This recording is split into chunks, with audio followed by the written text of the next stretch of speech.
I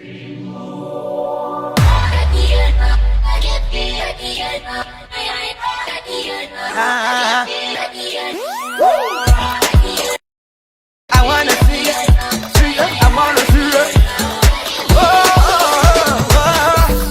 I got a burning inside me. I don't wanna cool it down, no. This thing is hotter than fire. It's to see your kingdom come, Lord. Cause we fed up with the same thing. Wanna move to the realm of amazing. We wanna stop playing church and name thing. Wanna live with the glorious raining down. So much more to see. Surrender totally. We want all you got for we. But most of all we want your kingdom come. Your will be done. We will get out of the way. Oh no. Your kingdom come. Oh, your will be done. We will move out of the way. Tell your neighbor, if it don't look like Jesus, if it don't smell like freedom, if it didn't drop from heaven, choreographed by the Spirit. If it don't line up with your word, make my spirit come alive. No need to apologize, just move. Look, I know you have your opinions, yeah.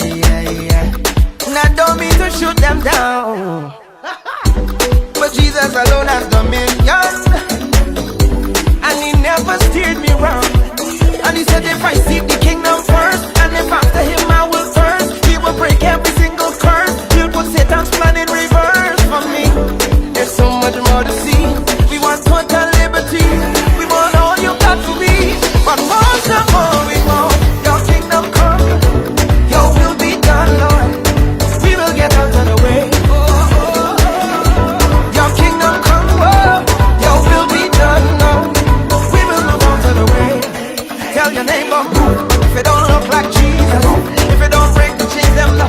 If it didn't drop from heaven, originate in the spirit. If it don't line up with the word, make my spirit come alive. No need to apologize, just move. See, after we've had an encounter, Jesus, we want you to stay and live. Habitation is what we desire. Oh God, something has got to give.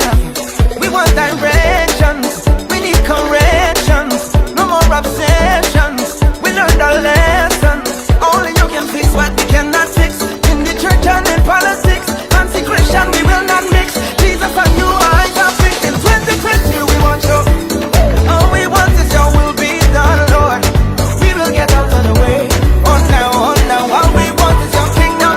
All we want is your will be. Oh yeah, we will move out of the way. Tell your neighbor, if it don't look like Jesus, if it don't smell like freedom, if it didn't drop from heaven, choreographed by the Spirit. If it didn't match up with the word, make my spirit come alive. Don't need to apologize, just move. Sing, I want to see it come. Wanna see it come. We want your kingdom come. I wanna see it come on.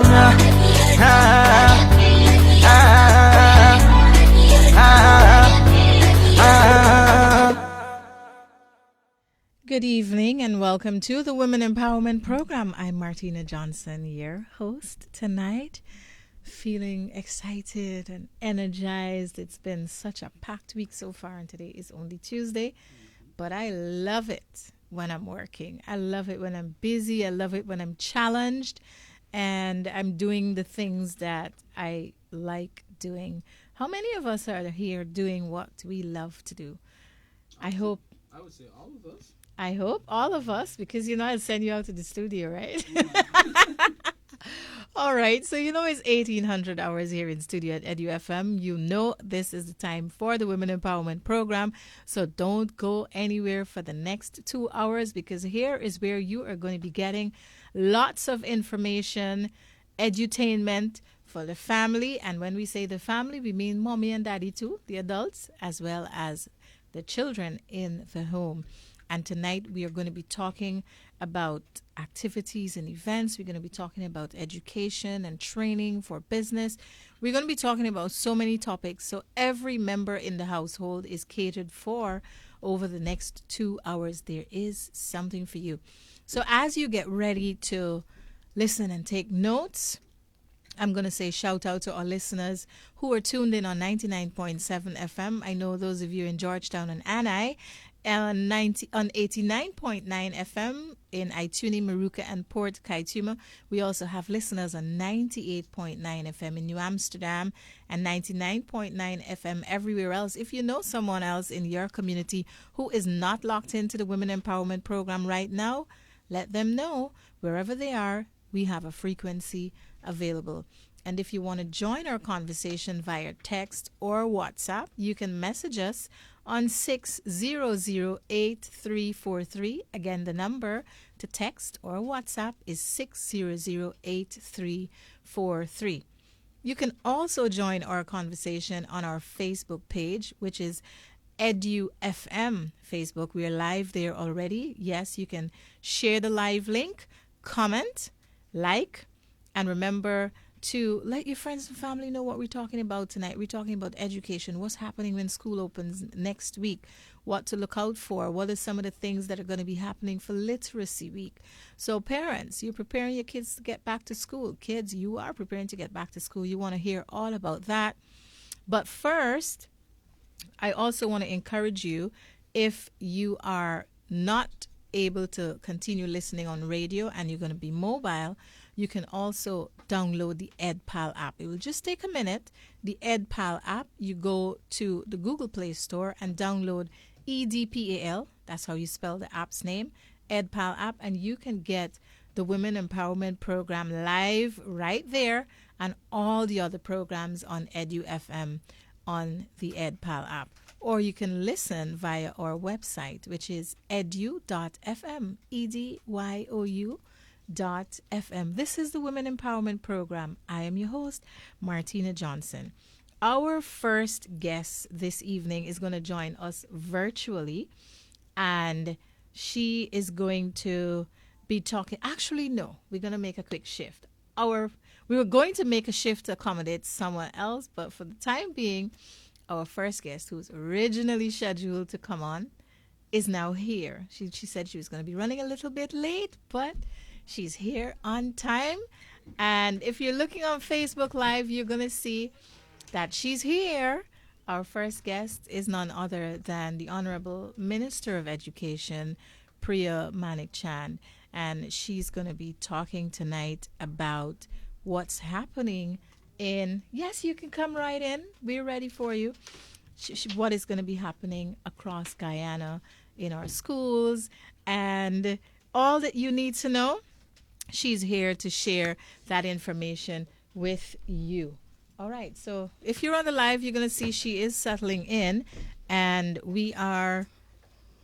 Yeah. Good night. How are you? I know you're just coming from a meeting, and I love it that you're so committed and you're here. So how are you? Good night. I might have been afraid of you. Good night. Catch your breath. Good night to you. Good night to all your viewers. Oh, it's pretty in here. Yes, it is. And you know what? It's my birthstone color. Yeah. I feel like it's my birthday every time I come to work. Come here, yeah. How was your meeting? So I had a really long day, but good. I like these days where they're very productive. It's stuff that I can see happening and unfolding. You know, we open schools next week after 2 months of being closed. So that's getting everybody back in shape. We have a whole set of children going into new environments. So nursery children who never went to school before, children who never went to primary, children who never went to secondary. Lots of crying. So, and then, we have a whole host of new schools coming on board. So I'm literally just leaving a meeting with Queen's College and St. George's. We're twinning the schools, St. George's School of Sciences and Queen's College, so that we could have the best outcome at St. George's. So I'm literally running from there to here. But it's good. Well, it's good. Good stuff. We got the first little secret there that's happening straight out of that meeting. All right, let's get right into it, because I know you have a packed day and a packed night, and this thing goes on 24/7. I was going to ask you how you sleep and when do you sleep, because you're always busy, but Yeah. don't answer that. You don't sleep. So the first question to you, Education Month, the theme this year is investing in education, bridging gaps, creating opportunities. How does this year's theme for Education Month tie into your ministry's overall goals and mission and vision for the education sector? So that's the whole country. I do want to correct something. Go ahead, just, sure. Just before, because I know it's a women's show. Also, I do sleep. I don't sleep as much as I was told I need to sleep when we were growing up. But I do sleep, and I try to make sure that in all I do, I look after me also. Yeah. I don't do it well. I'm just teasing you because Yeah, I know yeah. at any time of the day or night, I'm just seeing updates and I know your team is working. Yeah. So, but I thought I should say it because I know so many times people make women feel as though they are not doing enough, even though they're working and they're working out the home, they're working in the home, their wives and husbands, bosses, employees, all of these things. And then a lot of that can be used by women too to shame women when they fall down in one way or the other. So I just thought I'd stick That that shame in. topic, man. Yeah. But let's come back. Thanks for that.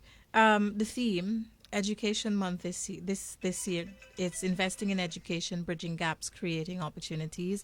And how does that tie into the Ministry of Education's goals, ambitions, and vision for 2024-2025? So, Martina, it's the theme is really just signifies what's happening in the country. We're investing to bridge gaps, to create opportunities for our people. And so we're investing in physical infrastructure. We're investing in teacher resources. We're investing in learning resources. We're investing in better school environments to bridge the gaps that currently exist. And all of that is done so that our people could be most competitive in the world and so that they could be productive. So to create opportunities for them to have the best life they could possibly have and to thrive here in our beautiful Guyana. So the whole theme is really Guyana's theme. It's what's happening in our country right now. We are investing to bridge gaps, to create opportunities, to really give the Guyanese people and those who will visit us the best possible opportunities to be their best selves. I like that because it's simple and it's straightforward. Yeah. It's just like a sentence. We pull out a couple of verbs, but you know exactly what, it's self-explanatory. So what are some of the key initiatives and programs that I know some have been launched and more are to come? More is to come. What are some of those initiatives? So again, let me make it really,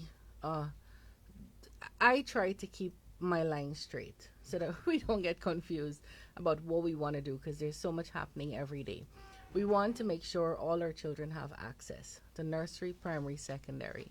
We want to make sure once they have access that they're getting a solid, high quality education. And we want to make sure when all of that is finished that there are opportunities for lifelong learning as well as opportunities to and that we have a strong M&E monitoring and evaluation going on. So let's go back to access. We're building schools like crazy, like never before. So if I were to give you a stat on secondary education for the history of the country, we currently have 117 secondary schools. Wow. That's it.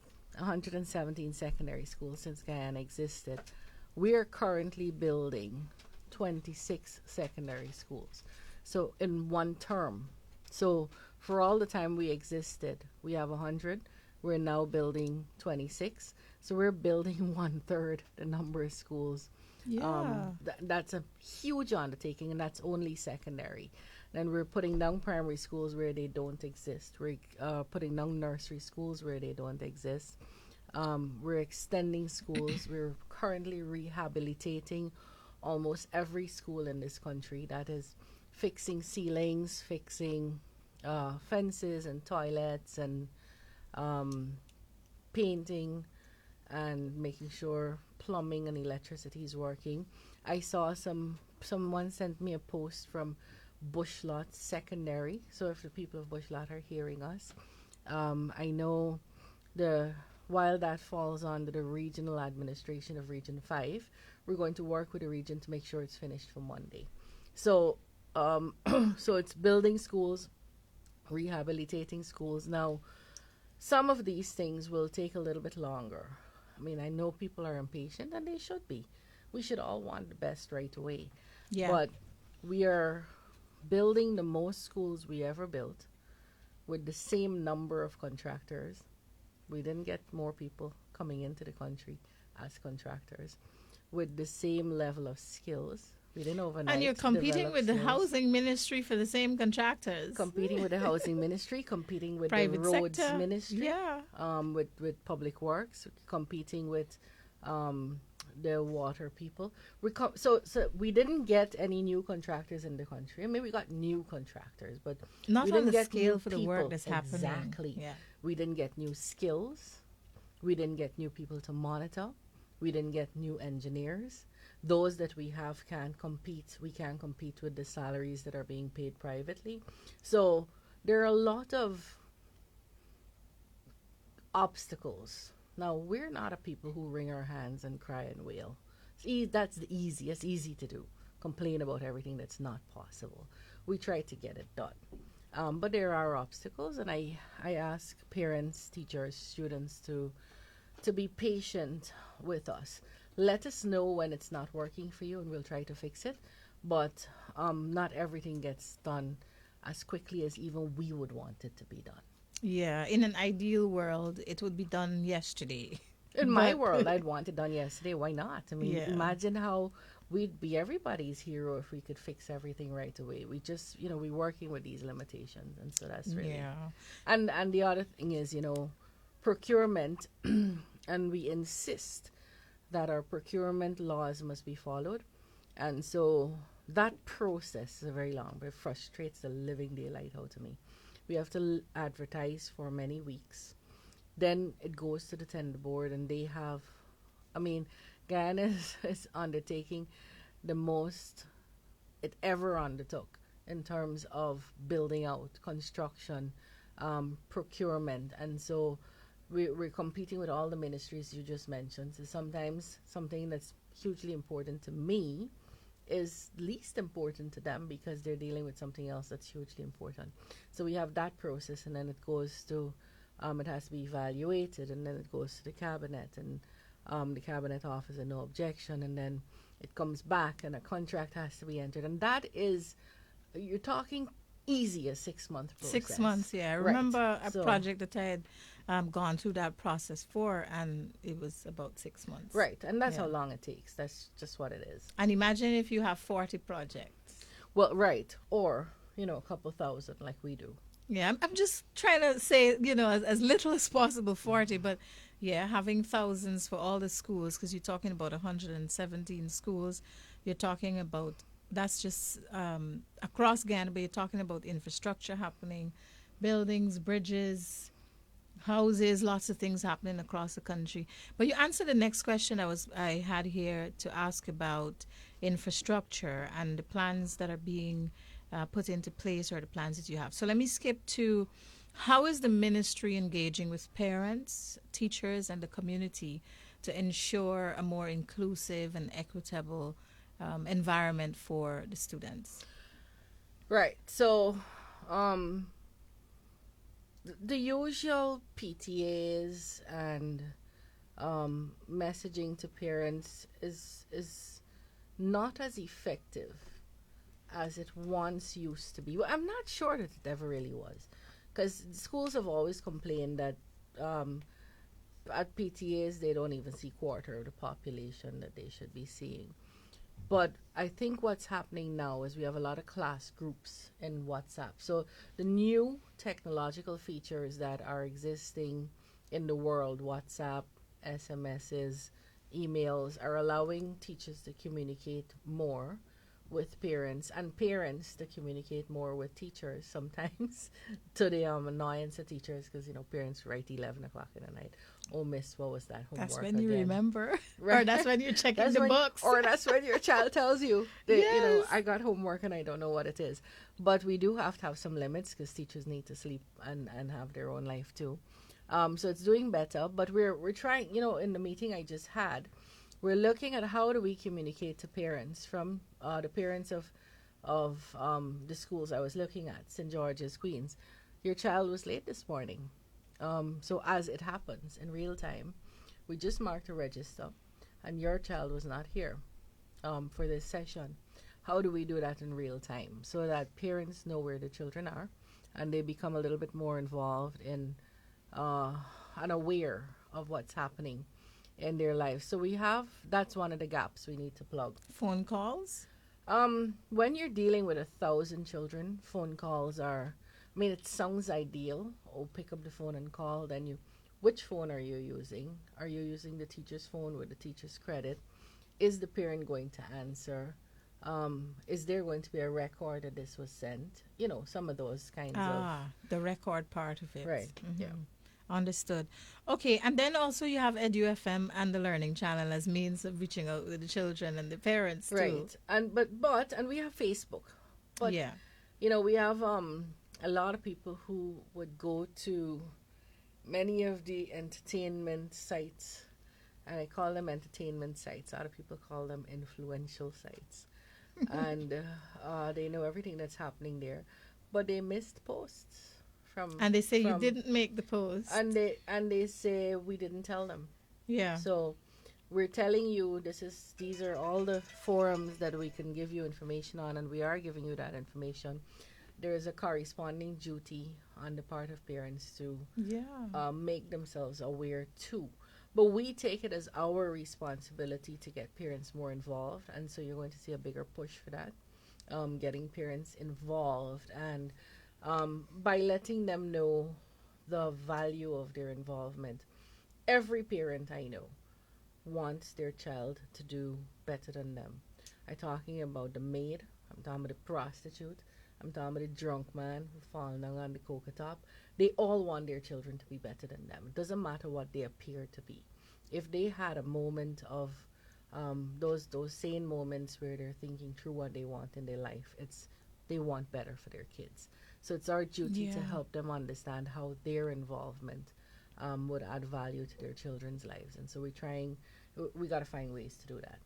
So you talk about challenges of, meeting targets of construction, getting it done with the resources that we have in the time that you want it, as well as the quality that you want it, as well as trying to find new ways to counter challenges of interfacing with parents and children. What are some of the other challenges as you're heading into this new school year that exist and you want to address for the 2024-2025? At least two others. Don't let me be so two other broad. Challenges. Yeah, two. I think for sure I'd like to see less robotic. Let me turn this off. It's actually off. I don't know. Anyway, less robotic implementation across the system. I want teachers questioning, well, why you want us to do this?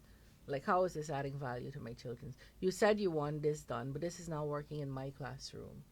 I have to do something else. So, less robotic implementation of what we ask, less robotic asks from even the central end or the policy making end, and more innovation around how children can learn and learn better. Sometimes it's technology, sometimes it's through play, sometimes it's, we consolidated the curriculum. So I'll give you an example of some of the challenges that are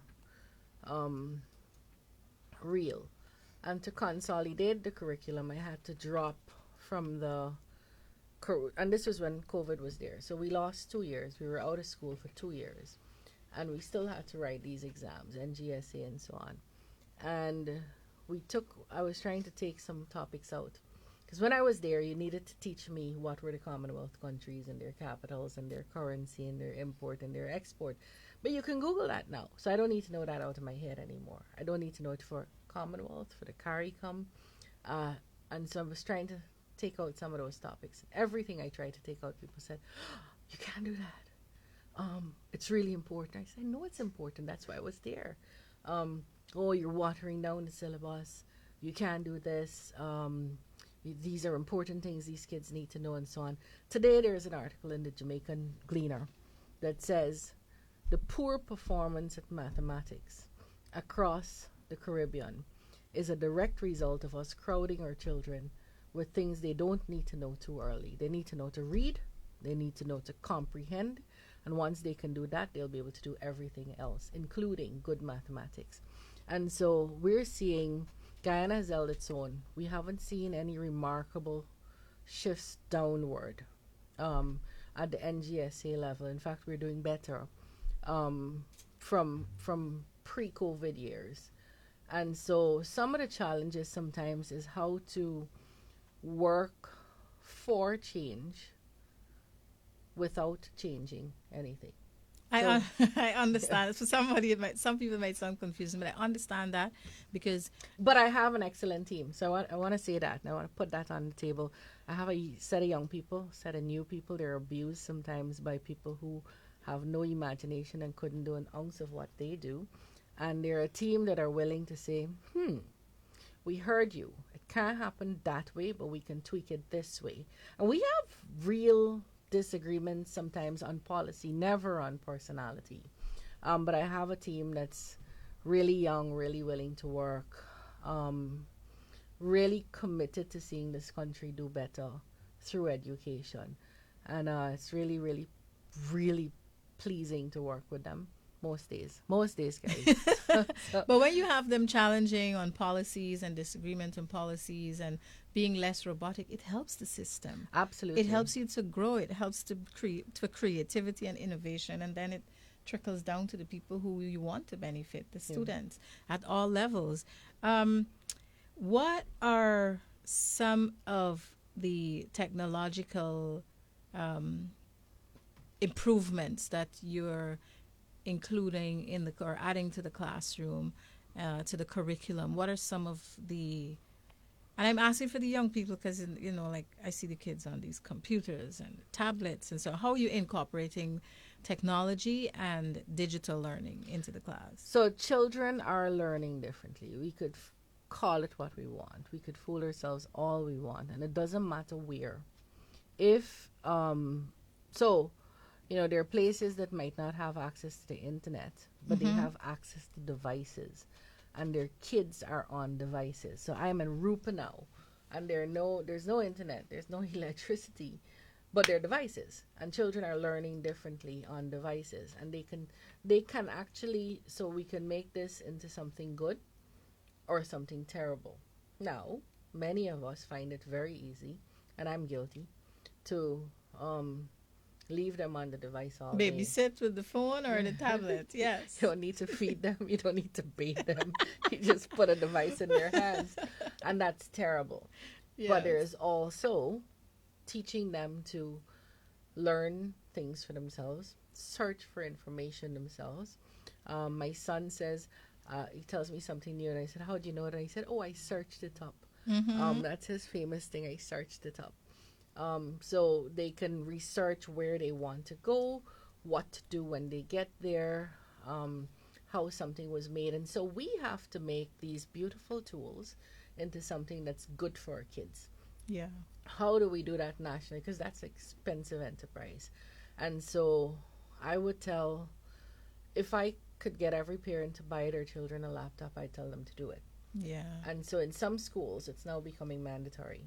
So St. George's is going to have a smart board in every classroom, and their children are going to be engaged with devices on their desks. So they're not going to be taking copious notes. The notes will be sent to the device.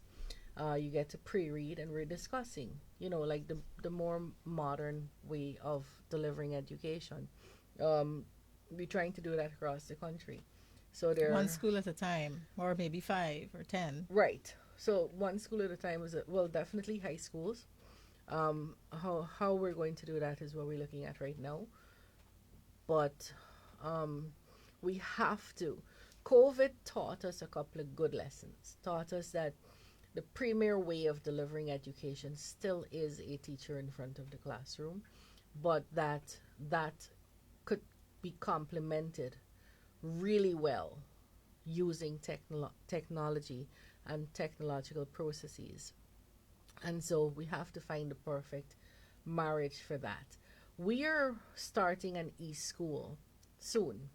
The process has begun, and it's going to be for the higher levels, fourth and fifth form at this point, and sixth. And it's going to be, we're going to allow children if they want to. So we're still working it out, but if you want to homeschool your child on this, because it's going to have the entire curriculum, but also to reinforce like what you knew as lessons. Yeah. So you do something in school and you go home and have access to a Guyanese lesson on this issue, on the curriculum topic, and not a generic YouTube video. So it's going to be working as reinforcement also. So we're trying very hard to incorporate technology into the classrooms. It's a challenge because we're still working with teachers who graduated 30 years ago. And they themselves have issues learning and adapting to it. I understand that. Yeah. Because even now, it's faster. Like I have this Samsung phone, and I don't know how to run everything. And I just tell my son, who's 14, go check up how to use this, that, and just come and show me because it's faster. Yeah. So he checks it up. I know how to use all the specs of my cameras, but I didn't do a single thing to research it. Right. He just did it. And so because they're enthusiastic about it and they probably have more time and they're so passionate. So I know if I were teaching, I'd probably still ask one of the students to show me how to use it. But we're not throwing away, we're not throwing away some of our good old stuff. Like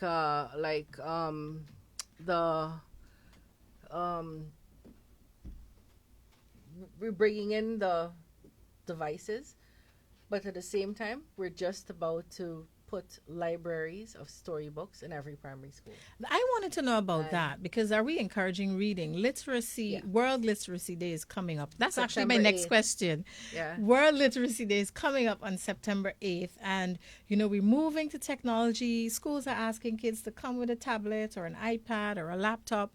But what are we doing to get the children picking up a book? Right. To read. So book means different things. I still E-book, hold the view. physical book, Right, paperback, right. hardcover, I still book. like my actual book, but I think the greatest invention was the Kindle. Yes. And I love it better than the computer and the phone and all that. So the Kindle, 2:00 in the morning, I could buy a book and I could read it out. And I could not like it and buy another one. Christmas, my thing to do Christmas Eve was to go to this book's shop name.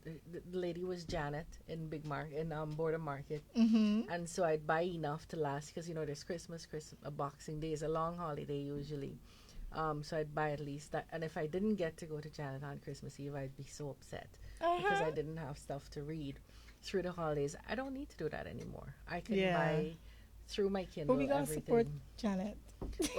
I know, right? So Janet's books are all secondhand books, and I know. I have a lot of my things, but we now are actually buying The Diary of a Wimpy Kid, Harry Potter, Nancy Drews, more than 400 books for each library, for each primary school, and these are actual physical books. So it's not, I don't believe in one or the other. It's not we're going to go all technology, we're going to forget to write. Because if you try to go all technology, you may have a challenge too in some communities where internet issues may exist. Yeah. They don't have internet and electricity, so you're catering for everybody. Yeah. And there are still people, even though they may have internet like me, I still pick up a hardcover book. I I still love do my that. books, yeah. Yes. I have a whole shelf and everything is, one is science, one math, one law, everything is labeled. So I'm not that organized, but I have a whole set waiting to read when I retire. And I read pieces and then I put it down and I start it over and I enjoy reading. I travel the world through books. I do travel, but faster through books. So what are some of the strategies that you're using to improve literacy and numeracy rates? And I'm asking about both because those are the two areas where we are weaker at both NGSA level, CAPE and CSEC. where we're struggling with math and English or poorer performing numbers? What are we doing to improve that? So English doesn't really struggle at CSEC and CAPE, but it does at NGSE, so go figure. But mathematics is, the whole Caribbean is wringing their hands right now, their collective hand, because we just performed very poorly at CSEC. The article that I told you about in the Gleaner, I think Jamaica had 6,000 students that didn't pass a single subject. Their pass rate at mathematics was in the teens. I mean, we did significantly better, but I don't say that boastfully because I feel for them. And so it's a worldwide problem. Mathematics is a worldwide problem. What is Guyana going to do? So we're not going to wring our hands. We're giving every single 4th and 5th form child scientific calculators, geometry sets, textbooks, past papers organized into topics. So it's a topic by topic past paper, graph books, and then we're changing out a couple of things. And so each there must be at least 6 periods in the week to mathematics. So Mathematics you're must not. increasing the number of hours they're exposed to math? Yes. Okay. For secondary schools, mathematics must not be taught in the afternoons. And the most important part of this, I think, would be the monitoring and evaluation. So we are going to have monitors in these pilot schools where they go in to make sure the subject is being taught. It's being taught according to the curriculum. The students are understanding based on tests and scores. And if not, corrective action being taken. And I think that's going to show some results. You know, something like a scientist, why are you giving a calculator, Priya? You're just kind of throwing money at this. No. If I give you a scientific calculator the morning of your exams and tell you go in and use it, you'll spend half of your time trying to figure out how the hell to use this rather than working your sum.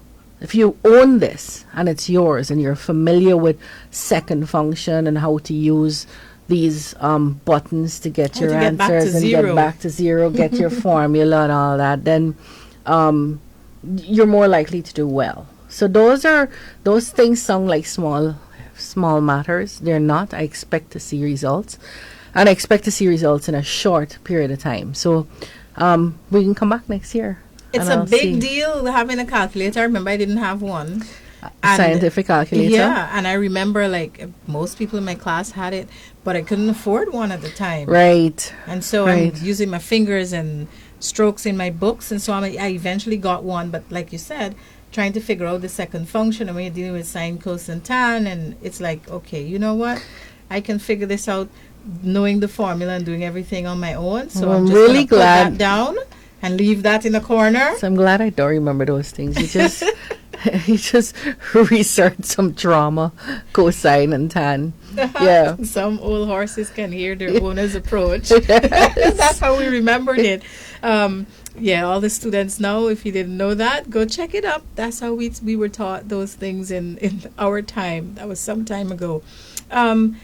We're talking now about Literacy Day. What are some of the things happening Literacy Day? I told you about mathematics. We hoped to launch our literacy intervention in September. We cannot because we simply are not finished with the material we needed. We are not finished with the all of the books that we are using, that we're going to use for this intervention, and material such as what is going to be used in the classroom. So I am not happy with at all a student at grade 6 having come out of 8 years of formal education where that student had almost 8 teachers, or at least 6. It was sometimes you have the same teacher, and they can't read and write. Yeah. And so we have to change that. And so how are we changing it? We're going to be giving new material. We're retraining teachers. We're putting different times, more time dedicated to literacy and learning literacy, phonemic awareness, and doing all the other things that so that by grade 4 our kids are reading. So that's the aim. Every grade 4 child is a reader.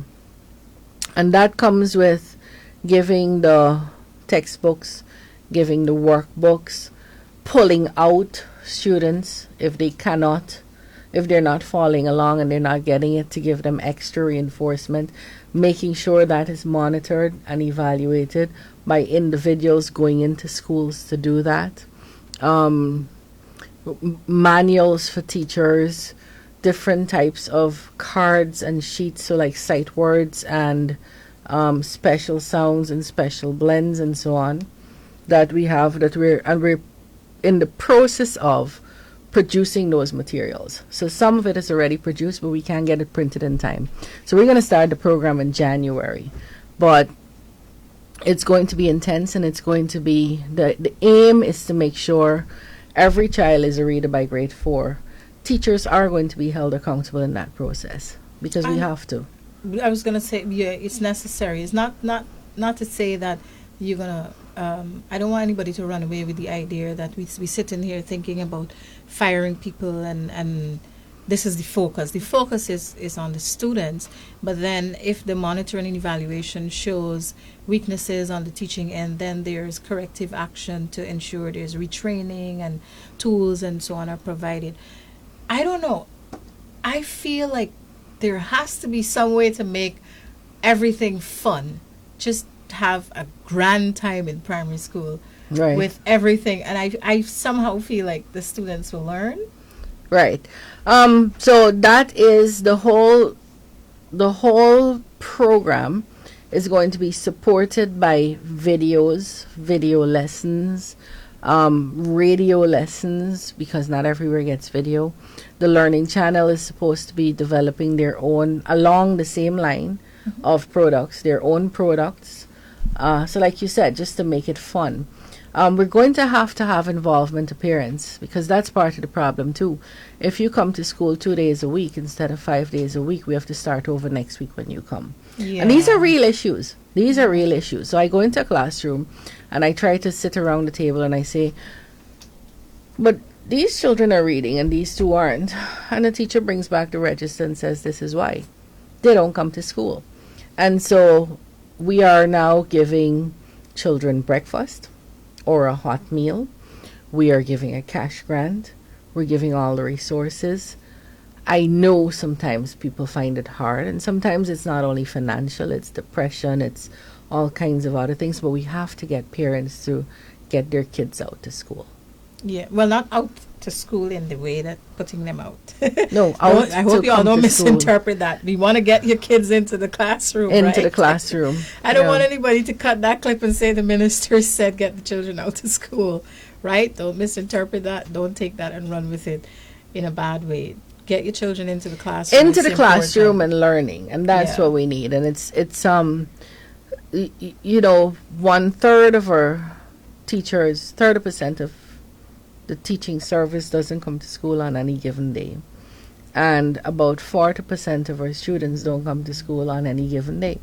And so you're going to have, when you have those kinds of figures, you're going to see some lagging.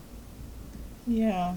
It's sad. I do remember at times in primary school, I've been to primary in town and in Linden, and there were in both regions students who didn't come to school for different reasons. Right. And the most common one was some form of abuse, whether they don't have food, nobody to bring them to school, they don't have clothing, it's one uniform and it was torn and they have to wait to get it sewn. I remember seeing students coming to school. I was one of those. My dad used to comb my hair, but hair not groomed. And because you understood your own personal circumstances, it was relatable. Once you see that person, you know some of the challenges and you discuss it. And today, those are challenges that still exist. They do, but less. They do, but to a lesser extent, and there is more help. And the resources that you're giving.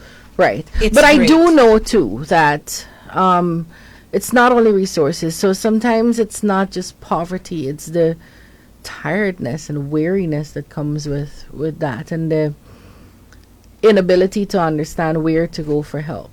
But there is help, and a lot more is given now than To make it ever easier. before, to make it Yeah. easier for parents. Every child got $4,000 to $5,000, and I'm telling you, as a parent, sending 2 children to school, $4,000 to $5,000 could outfit your children for the year. Yes. It can. I just bought uniforms and I it haven't as covered. yet. Hello. I know, right? Next week. And it covered the cost for the uniforms, and I still had half of the money left. Right, it can do And shoes, it can covered do book uniform bags. for every single day of the week. Right, right. 5 days, not 3. Right. So 5 you're one of days. those parents who don't want to wash and iron during the I week. don't want to. I'm one of those that's tired at the end of the day.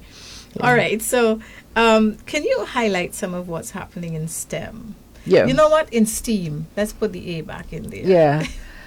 So, the St. George's School of Sciences is a perfect example. Well, let me start. All the new schools we're building, all the new secondary schools have labs. Whether they're in Copenhagen or Monkey Mountain or Warramurray or right here in Tushin, they have labs, science labs, and TVET labs. In every high school, we're doing TVET subjects, home economics, agricultural science. And in many, we're doing those like mechanical engineering and electrical engineering and technical drawing and so on. So we're really trying very hard to make sure there's an interest developed in science. There was a time when I was minister the last time, in my previous iteration actually, where instead of a science lab, we used to give mini science kits. What do you call micro science kits? Okay. So in the Queen's College, you would use a beaker full of something, but with the micro science kit, it would be just a drop of. So it was everything was smaller, but you'd get the same results and you'd get kind of like the same experience. We're not doing that anymore. We're actually putting in labs in all of these schools wherever they're being built. So that's to get an interest in science. And then you have things like specialized schools, like I said, the St. George's School of Sciences, where what we want to do is every child that comes out of that school is going to be a child who is in the science field, whether it's radiology or engineering. no, well, medical sciences Okay. is what we're aiming at. What a country wow. needs: X-rays, Pharmaceuticals as well. pharmacist, physical therapist, doctors, nurses. And we're going to give them the kind of exposure in various fields, actual practical exposure to those kinds of things. I feel like I want to go back to school. I don't, but but I'm enjoying When can we get a crafting tour? it. Yeah, so we actually opened that on the 2nd of September. But Right. can I get a tour before? Yeah, I think so. It's a All brand right. new school. Special EdYou FM tour. And Tuesday we're going to unveil on our program. So get your cameras ready. Oh, we're going through all the questions. Last one. Wow. No, second to last one. Working through improving teacher training, professional development, and retention. Because you could train, but if you don't retain, we saying again spinning top in mud. Yeah. What are we doing to retain them? Yeah, you look way too urban to know some of these things, spinning topping what.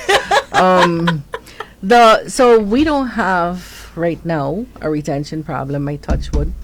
And I Good. keep my fingers crossed. And I hear it. Yeah. I hear the naysayers and the people who want to be sensational and grab attention. Oh, our teachers are leaving our shores. We do not have those numbers. We simply Not don't. anymore. No, that's- there was a time a lot of teachers went to Botswana. I had cousins who went, and plane loads would come and take people, and there may come that time again because we're living in a very small village called the world, and people are moving, and people have different experiences, and people want different experiences. There was a time when Canada would allow people to self-sponsor once they had trained in particular areas here, and many people did. Most of my UG friends self-sponsored out. They couldn't go and work in their own fields, but they got to self-sponsor because of that field. We do not have any large numbers leaving us right now. In fact, I was looking at the numbers, and they're very, very, very normal numbers. So we don't have a retention problem. as far as migration goes, I think there may be teachers who might be leaving to do private sector oil and gas type work because you have more of those opening up. But I don't see any major. Nothing major. No, but what we're doing is we're training more than we've ever trained before. So I'll give you some numbers. I hope I find it. We used to be able to graduate at any given time 535 teachers.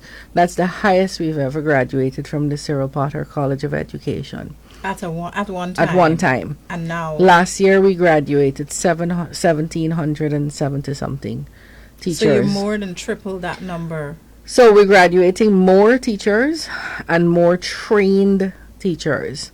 And that's a huge number for us. It means we're putting more teachers in school. But I wanted to give Not you just anybody, but trained and trained qualified teachers. Right. Yes. And I've seen untrained teachers do excellent work, but you're more likely to give solid work in a classroom if you are you're trained. Yeah. So let me give you some numbers here. In between 2015, so I'm using 5-year period, 2015 to 2020, in Region 1 we trained 37 teachers. Between 2021 and 2023, we trained 139 teachers. In Region 2, it was 106 between 2015 and 2020. In between 2021 and 2023, a 2-year period, it's 288. So it's significantly more that we're training now. So you'll have more teachers plus more trained teachers. Yeah. So now we're able to have teacher assistants in the classroom. We're able to say, well, we're teaching this classroom of 25 kids, and these 5 are not getting this issue. Mm-hmm. Assistant teacher, could you sit with these 5 separately while we move on with the rest of the class? So it really offers a more advanced way of teaching and an individualized way of teaching. And so I think this is one of the flagship programs that I'm really, really proud of. The fact that we were able to advance the program and expand the program to be able to teach. Places like Monkey Mountain. Have you ever gone?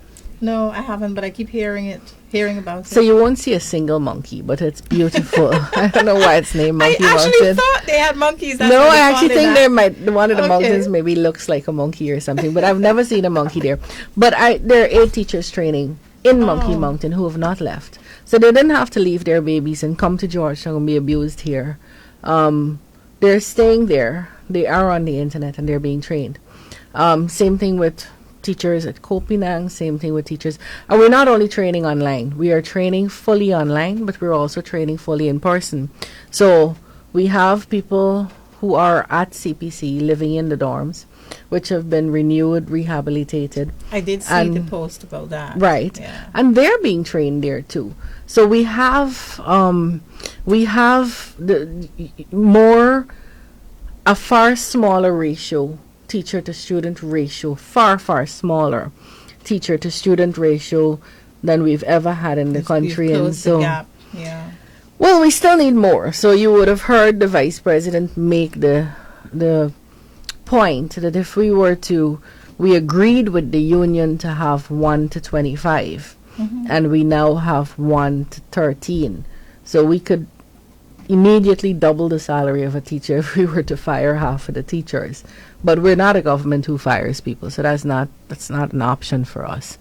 And our position still is, if you want to teach or do nursing, we'll pay for that. Now, 3 years ago when I came in, a trainee teacher was being given a stipend of $10,000.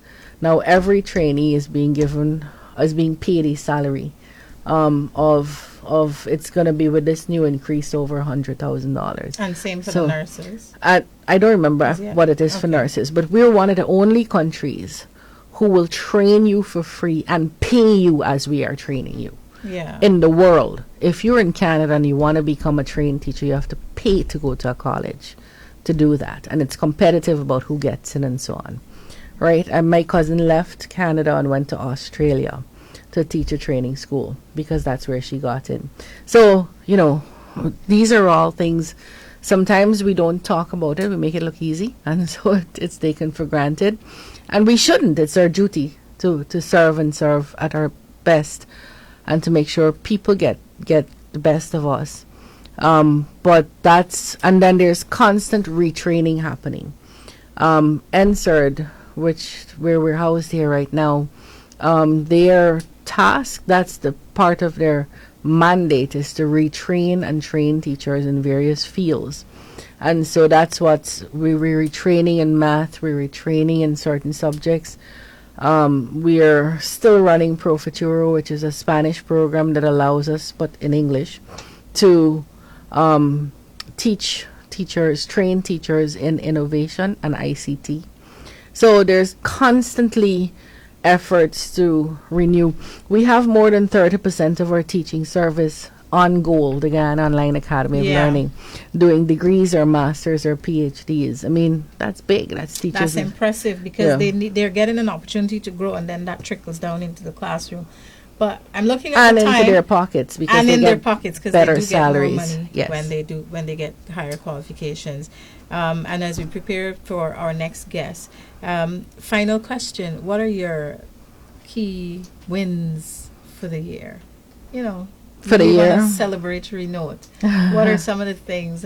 Two of the things that you most happy about in the education sector this year? Well, it wouldn't be two. It would be a couple. It would be the schools, that the access we're making. Because, it's one thing to speak about children. I hear opposition parties talking about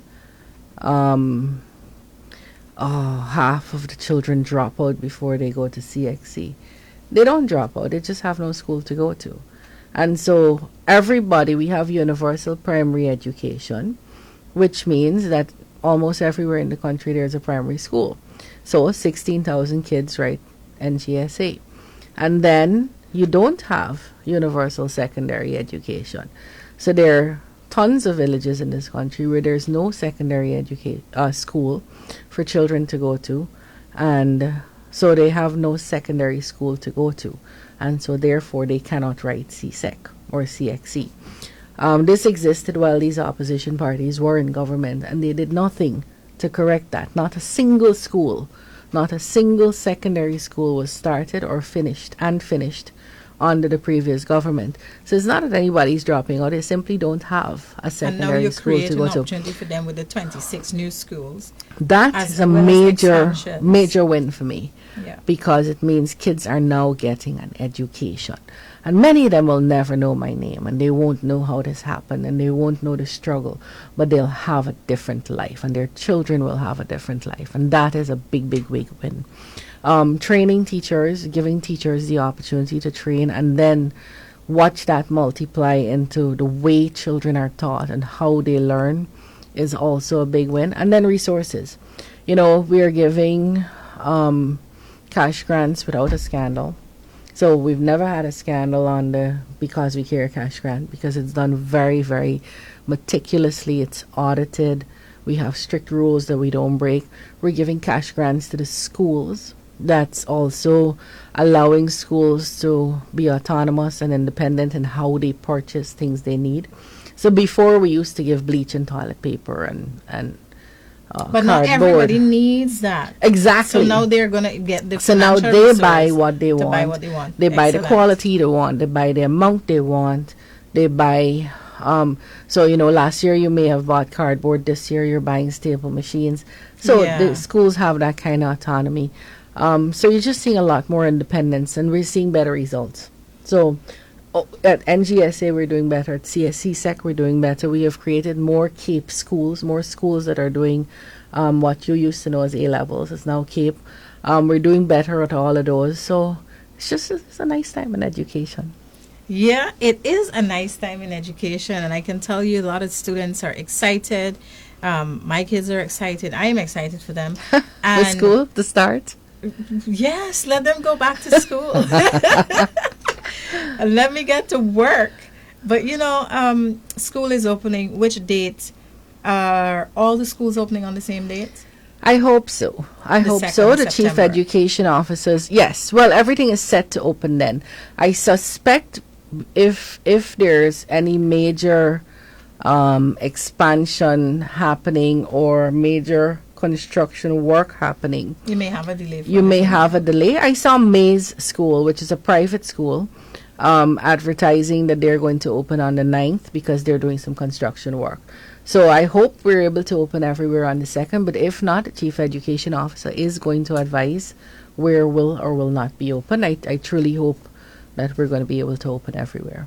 So to get updates on education, you can check the Ministry of Education for Guyana Facebook page.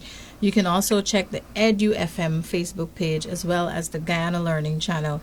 And remember that EdYou FM is also on your Google Play Store. You can get updates throughout the day wherever you are because we are connected on the Google Play Store. Just look for the EdPal app and EdYou FM will provide you with those updates. It's now 1900 hours in studio at EdYou FM. Our first guest, the Honorable Minister of Education, Priya Manickchand, closes off that segment as we prepared for our second segment. Remember, if you want to be part of the conversation, you can go to our Facebook page and comment there, which is EdYou FM Facebook, or you can send a WhatsApp or a text message on 6008343. The conversation happens there too. We're going to take a short break and come back with our second guest for this evening. Don't go anywhere. The excitement, the education, the information continues to come your way on EdYou FM. Stay tuned. I'm Nikosi. And I'm Marissa Morgan Bani. And I'm DJ Static Sean. And we're the Tuesday afternoon team. The 360 is a rounded show. It is that place where you come, sit, and get a little bit of everything. Informative, inspiring, educational, but most of all, entertaining. That's what we are. We love connecting with our family, so be sure to tune in from Monday to Friday from 3 to 6 p.m. for your daily dose of edutainment.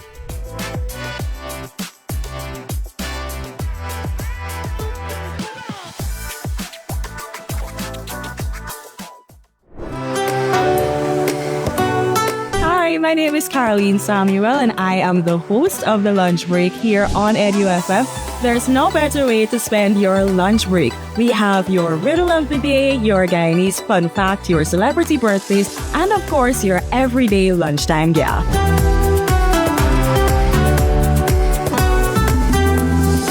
My name is DJ Jarmo. Tune in weekdays at 12 p.m. for an exciting time of edutainment. I'm Hilana Cruz, and I'm a part of the Lunch Break crew. We love connecting with you, so come on, get smarter and listen to EdYou FM, the home of family edutainment.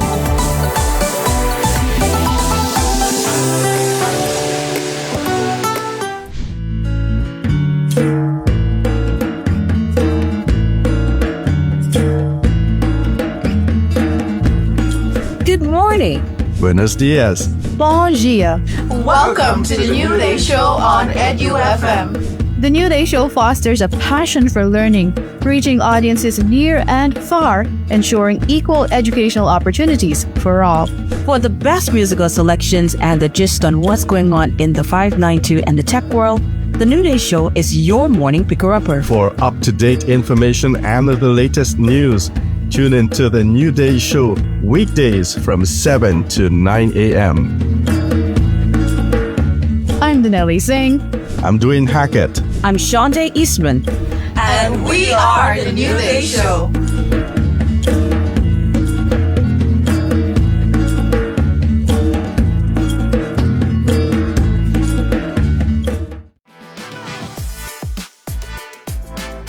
I'm Nikosi. And I'm Marissa Morgan Bani. And I'm DJ Static Sean. And we're the Tuesday afternoon team.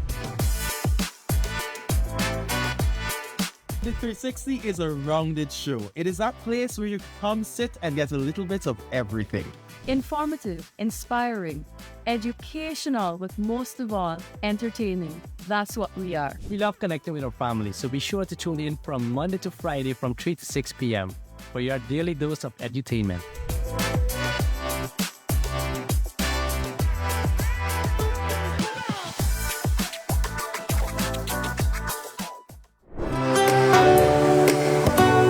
Hi, my my name is Caroline Samuel, and I am the host of the lunch break here on EdUFF. There's no better way to spend your lunch break. We have my co-host, Ramona Luthi. I know you're missing her. She is out for the month.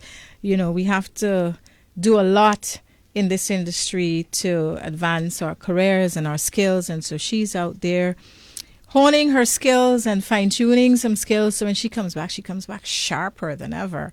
All right. So hi to Ramona over there in India. It's like 4 a.m. I think she's asleep. She's probably going to toggle and hear again later in the day what we talked about this evening. But in studio already we have our second set of guests. Let me introduce Tashi Brown. She is the project coordinator for the Women's Chamber of Commerce and Industry Guyana's We3A project, which is funded by the IDB Lab. Listen, that's a long introduction. It took my breath away. And it's taking the breath away of the participants too, because to get what they're getting, what they're benefiting from the We3A program at no cost to them except their time, it's breathtaking. All right. And with her as well is Rowena Elliott, the president of the Women's Chamber. That long name that I just called, I want it to stick in your brain. It's the Women's Chamber of Commerce and Industry Guyana. And they're talking about a digital intelligence event that is coming up on September 7th right here in Guyana. It's called the Digital Intelligence Unlocked event, and it's happening at the Princess Ramada Hotel on Saturday, 7th September. Why am I saying November? All right, so I'm going to come straight to you, Tashi. Good night. Good night, Rowena. Good night, Tashi. Good evening. Good evening. And welcome back, because you're not strangers here. Oh, and for those of you who are on the Facebook Live who are seeing a third person in studio, I've asked Michelle to join our conversation because what she's talking about next, she's our third guest, or third segment guest, ties into something that we're talking about now. So I want her to get the benefit of the conversation and we'll flow from there. So Tashi, tell our listeners about this upcoming event. Yes, registration is closed, but there will be more opportunities for you to know about, to get this sort of access. And if you didn't sign up, I know you're going to be regretting it when you hear about what is happening. We want the public to know that there's opportunity for growth and knowledge and all that. So tell us about the Digital Intelligence Unlocked event and the objectives. Thank you so much, Martina. So the event is focused on empowering businesses to have the opportunity to think big for their business and to think smart as well for their business by utilizing digital tools that can help them to maximize their opportunities. Now, as you mentioned, the project when it was designed based on the COVID-19 pandemic and the issues that we had during that period, and recognizing the importance for women to be able to be resilient and still rise up in the midst of any situation or challenges that might occur. And so based on that season as well, we needed to really adapt as people to be able to ensure that we can thrive in the digital world, because the lifestyle and everything that happened started to shift into that direction. And so when the project was designed and built, they have the key components, as we know, the A's: aspire, activate, accelerate. But in addition to that, there are other areas that were added on to ensure that the women have the capacity that is needed to help them to continue to sustain. So the event is focused on all things digital. So we're going to be leveraging the opportunity of experts to come and share with these women. And of course, we have men that would have registered as well, because the information is open to everyone. And so coming to share with them on how they can utilize these different tools and techniques to modernize their business transactions, their operations and processes, so that it provides a benefit to them to be able to grow and expand in so many other ways and facets. And these types of events are happening all over Guyana every month. And this is why Michelle is here, because Michelle Mosley, she had an event just on the weekend, the Evolve seminar, that looked into digitization and the use of AI and so on. I'm like, if you missed it last weekend, there's an opportunity coming up on September 7th, and then there are others coming. I'm like, people are saying they're not getting access, but These things are happening. And on the weekend, one of the things I don't want to say I was reminded of, because I don't think I knew it, maybe, is that you should post, if you're doing business and you're a content creator, post more than you consume. Okay. And that has stuck with me. So I know when I come on the 7th to this event, my other key takeaways, I'm trying to write down now, what am I going to post? What do I need to post? How do I create content and stay relevant and not bore people and so on? So who's your target? You say men and women, but is there any other criteria in terms of for your target, like age or sector? Who's your target audience? So the project is designed specifically for women in business. So definitely that's our sole target population. And we would have had so far over 800 women that would have engaged with the different components of the project. So those are our key target population. However, we would have opened the opportunity, as you would have seen, to anyone to apply and to be a part of it. But we are focusing on the participants that are engaging in the program. And of course, we have the opportunity expanded as well. Can you tell us about some of the topics and themes that are going to be presented on Saturday? That would have been a lovely question for Tashi. But I do have it. And that's one of the things when we were discussing the Tashi shared the agenda in terms of what we want to discuss. So I have it jot down here ready. I know you're always ready. So one of the things we're looking at is how we customize your payroll software for the business needs.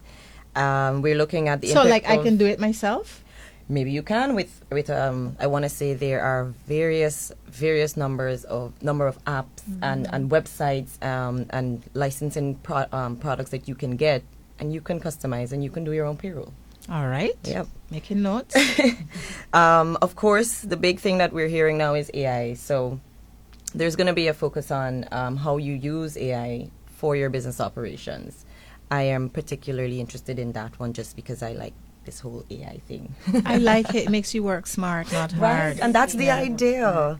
That's the idea, to really ensure that you build your operations in such a way that it's efficient. And that you don't have to do all of these 101 things. And so one of the other things we're looking at, which is a big focus now, is transforming the business transactions. This will come in from the role of MMG. We recently, those are the 3 that we announced so far, actually. And how MMG, we're seeing how MMG is has been working. They've been doing some good things over there, even from the chamber. And we have an MMG now, and that's how members can pay and persons pay, and how we pay vendors as well. So showing that, these are the tools that exist. And today's session with the MMG team was very informative for me. I mean, I didn't ask any questions. Other people asked questions, and those were sufficient to get what I was thinking about. And it showed the level of interest, the number of people who turned up. It showed that it is making a mark. So this is another great opportunity for people to ask questions and get those answered. Create an opportunity to minimize cash transactions.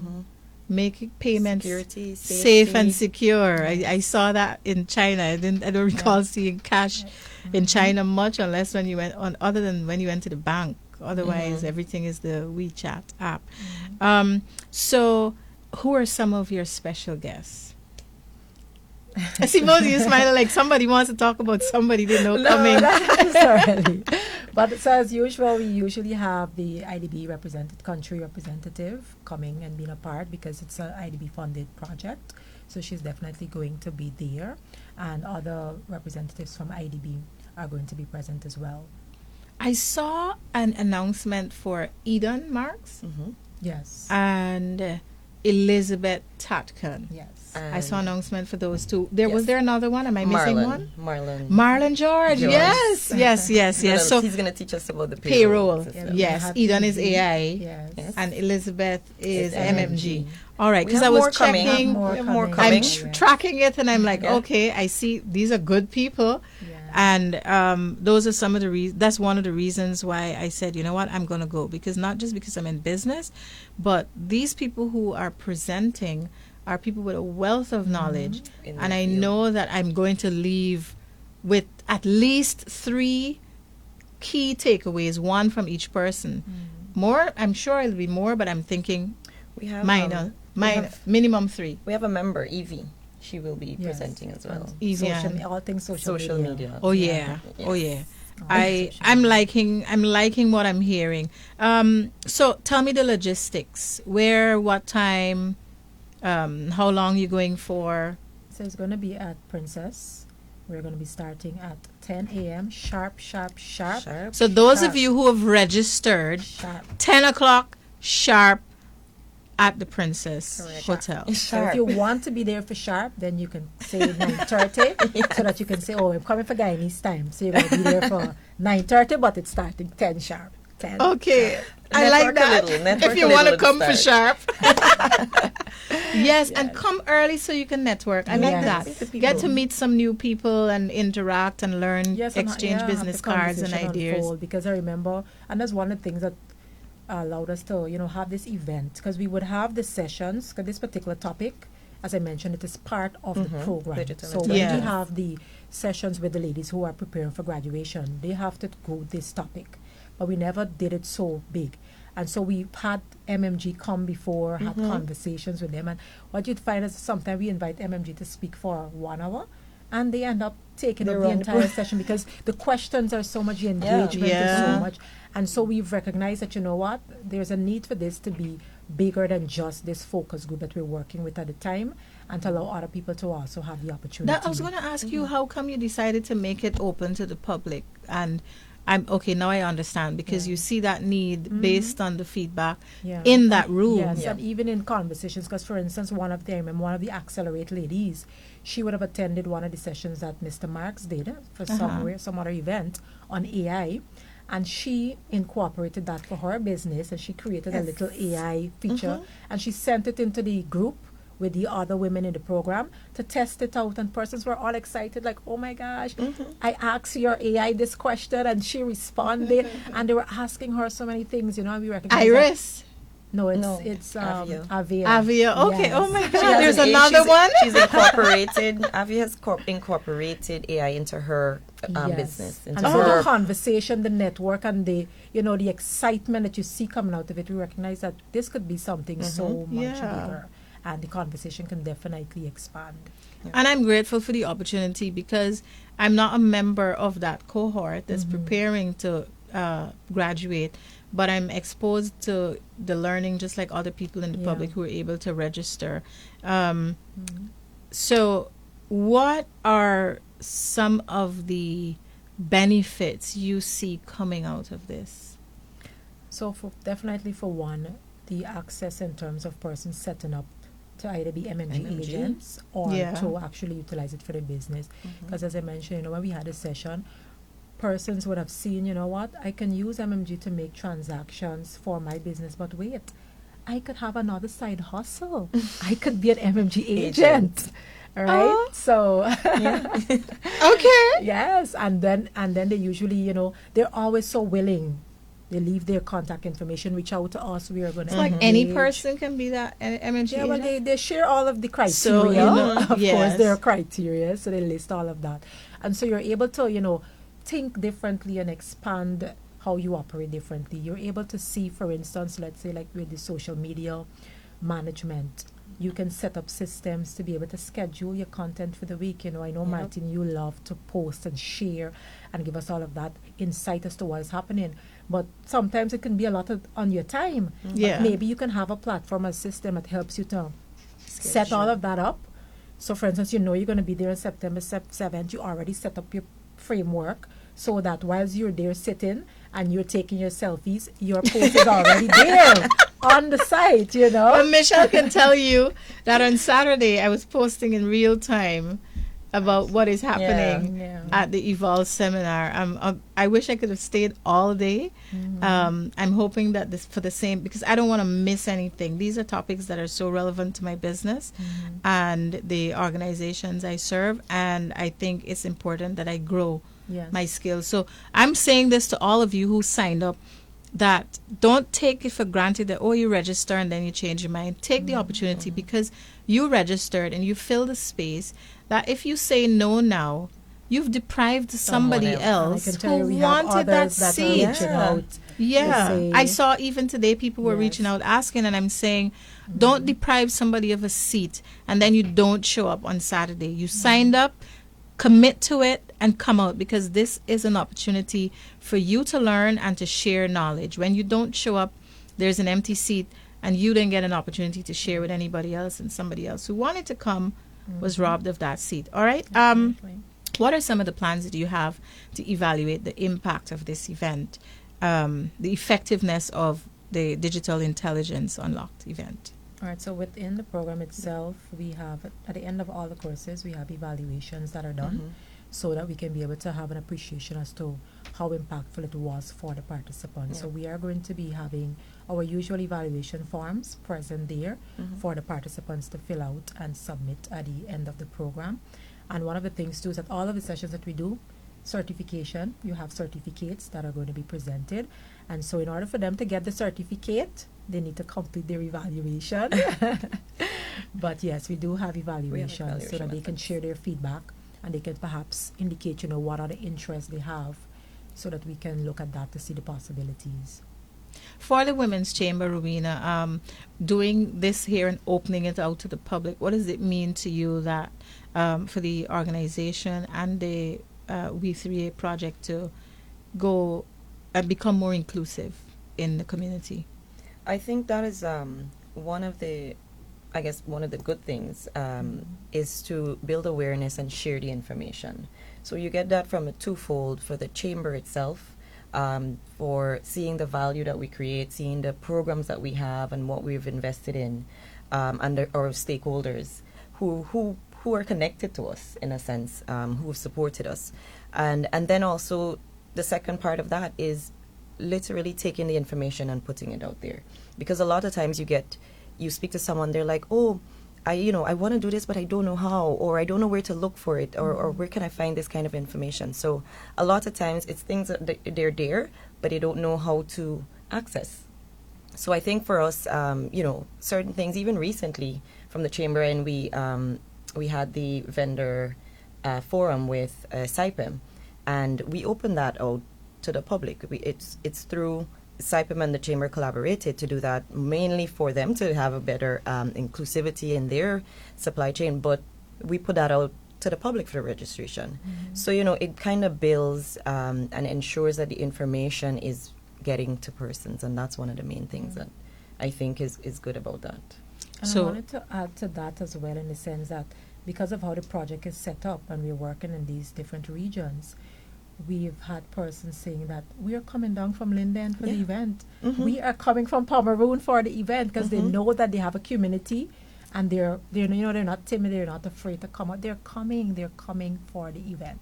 So it's and not I'm just glad. persons in Georgetown only. I was just going to say, I'm glad that it's reaching beyond Region 4, because every time we're doing an event and someone calls, I had somebody call me from Paramakatoy recently, I can't remember her name, but she was asking how can she participate in the event, and I said, when are you coming to town, because the event is on Saturday.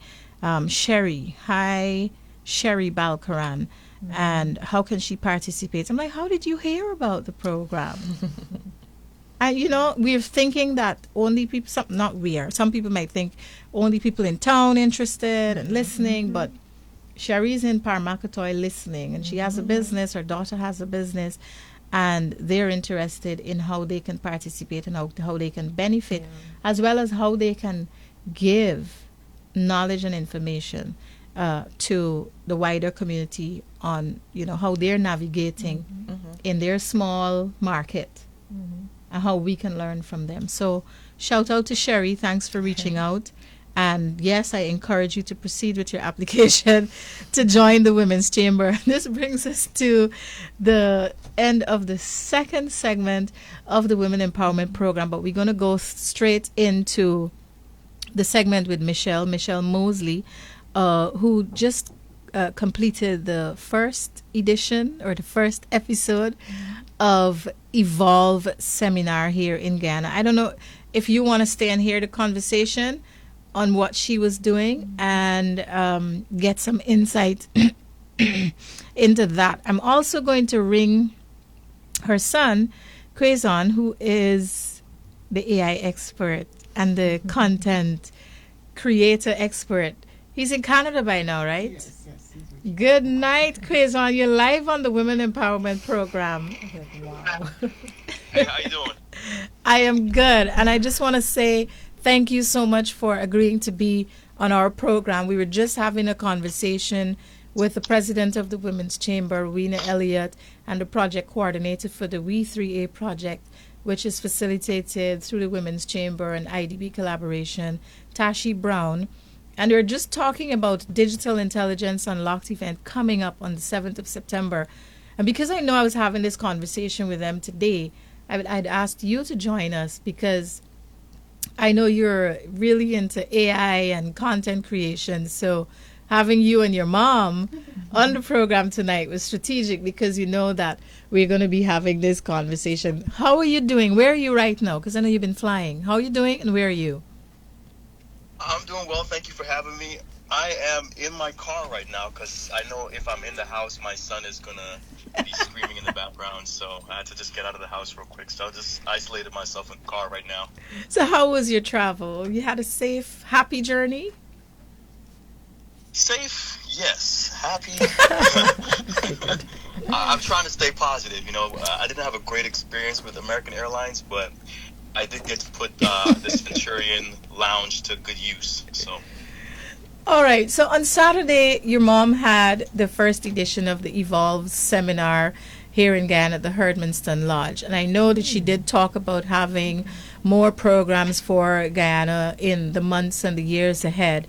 And as one of the presenters on Saturday, quite a bit of what you said struck me in terms of creating content and in terms of using artificial intelligence. And I felt it important that a wider audience needs to know about this. So I want you to tell me the importance of the use of artificial intelligence in business today and how you can go about using it to improve whatever you're doing in whatever industry.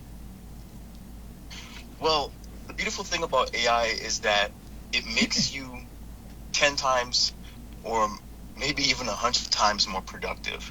So it takes the talent that you currently have and the knowledge base that you currently have, and it allows you to do so much more with it because it will do things that would take you hours in seconds. Mm-hmm. So for an example, with my YouTube channel, I started YouTube a while back, but I didn't really get any traction because it was so time consuming creating the descriptions, the titles, the SEO, hashtags, all these different things took 45 minutes to an hour just to do. Nowadays, I do it in about 7 minutes. Wow. Well, you mentioned, I'm going to come, I know you're going to give me an answer on something that I want to ask you, but I have a second part that I want to add before you answer. You mentioned creating hashtags and AI being so robotic. One of the criticisms of AI, you're now doing it in 7 minutes, creating your hashtags, but you're also humanizing your posts. So talk about that part of it while you give the answer.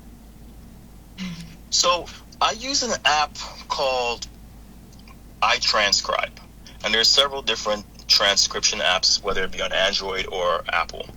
And what this does, it allows me to upload whatever video I'm planning on uploading onto YouTube into this transcriber app, and then it just gives me a complete transcript of what I said in my video. I do this for all my content, even short form. What this allows me to do is to get the AI to tap into the tone and the words that I specifically use in the content. This is important because AI has a tendency to be extremely robotic in its answers, and it uses strange words such as delve. Some people like the word delve. I dislike the word delve.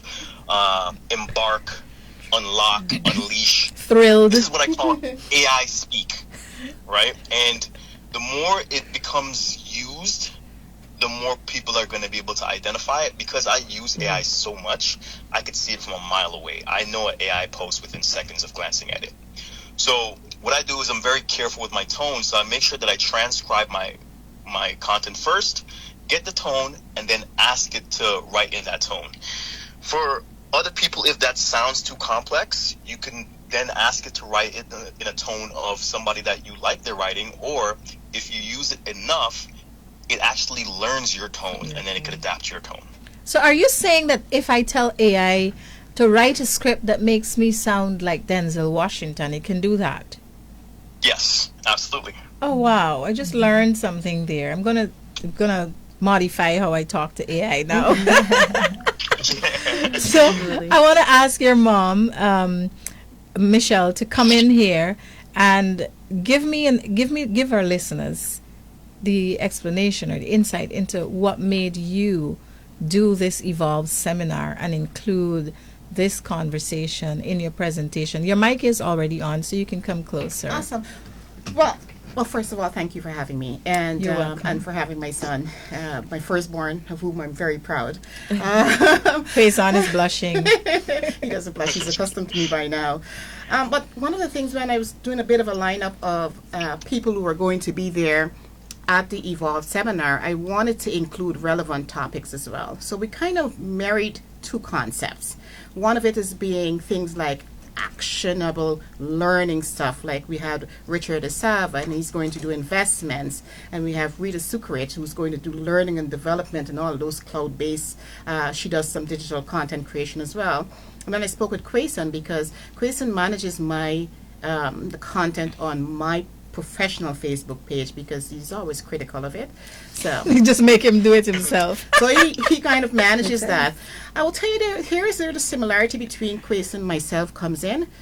As a professor at one of the colleges in Canada, I actually teach marketing concept, and I'm one of those professors that I'm very big on people utilizing AI. A lot of the professors don't like it, but it is, as I argued in the school, their intellectual property, because when you say to AI, hey, write me up a speech about Martina, right? And AI, and give me all of that content, I have to still go back and review it. Now, the lazy student, and I can catch it, like Quayson said, you can see all of the AI speak a mile away.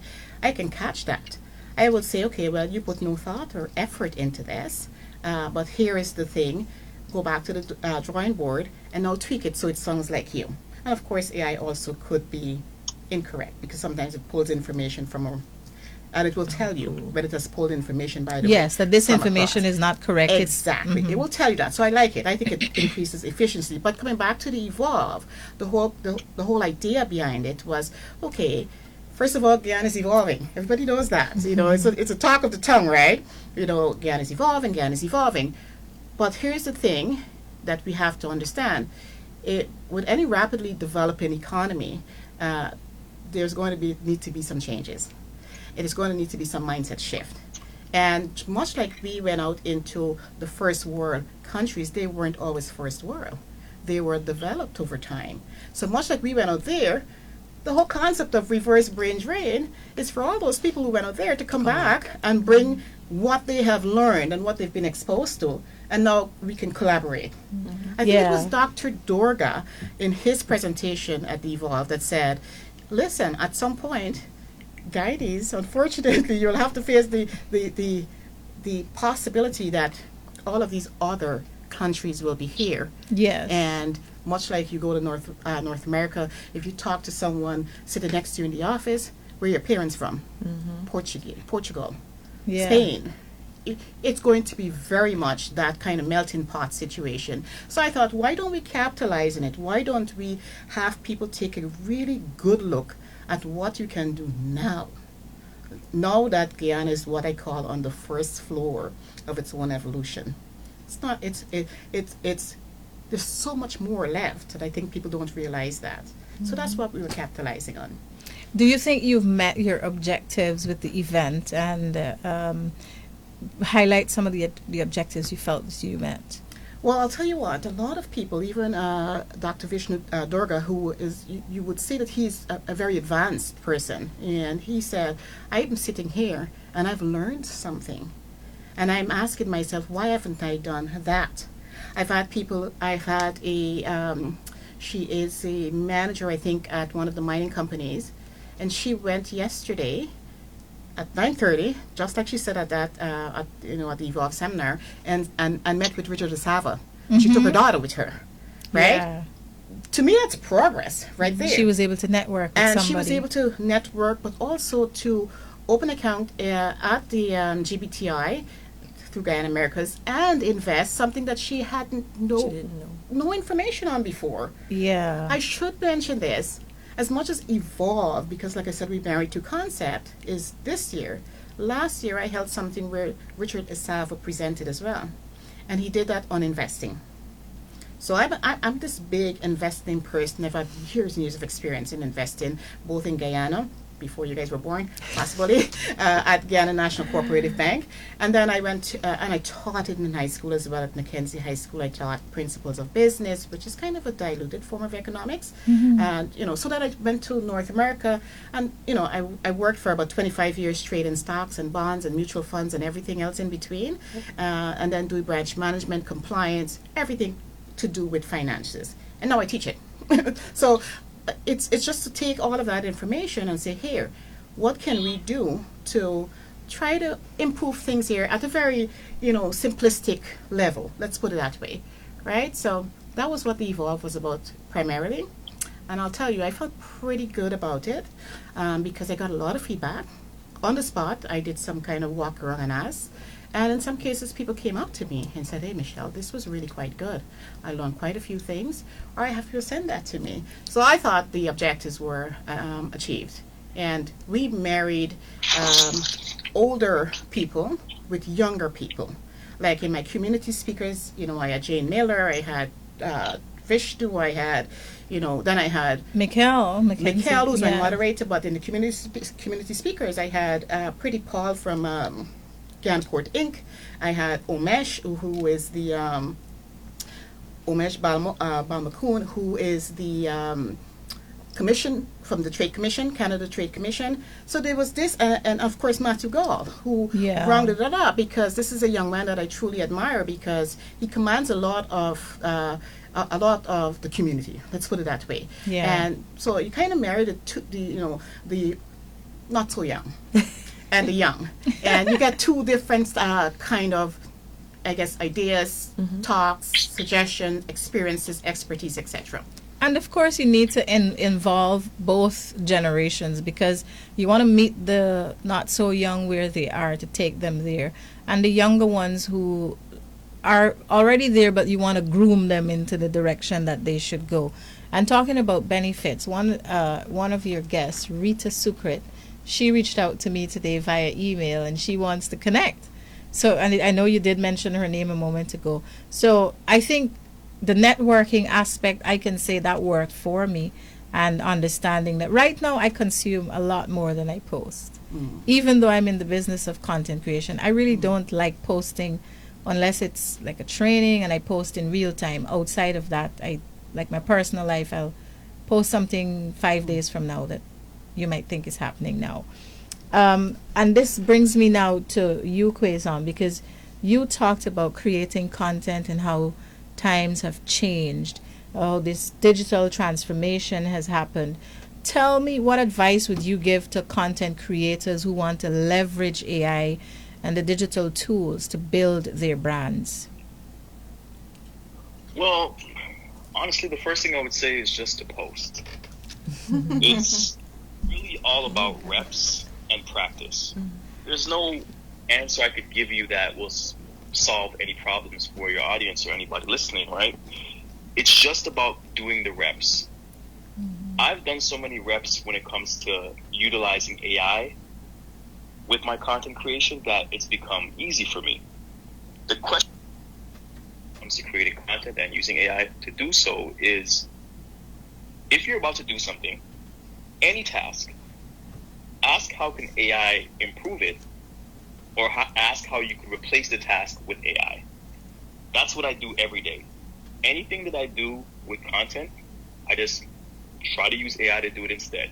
Whether that be caption writing, whether it be ideas, anything that has to do with the base of creating content, I ask AI. For example, today, I went on Gemini and I asked it what was the top 20 questions people were asking on Google about my niche.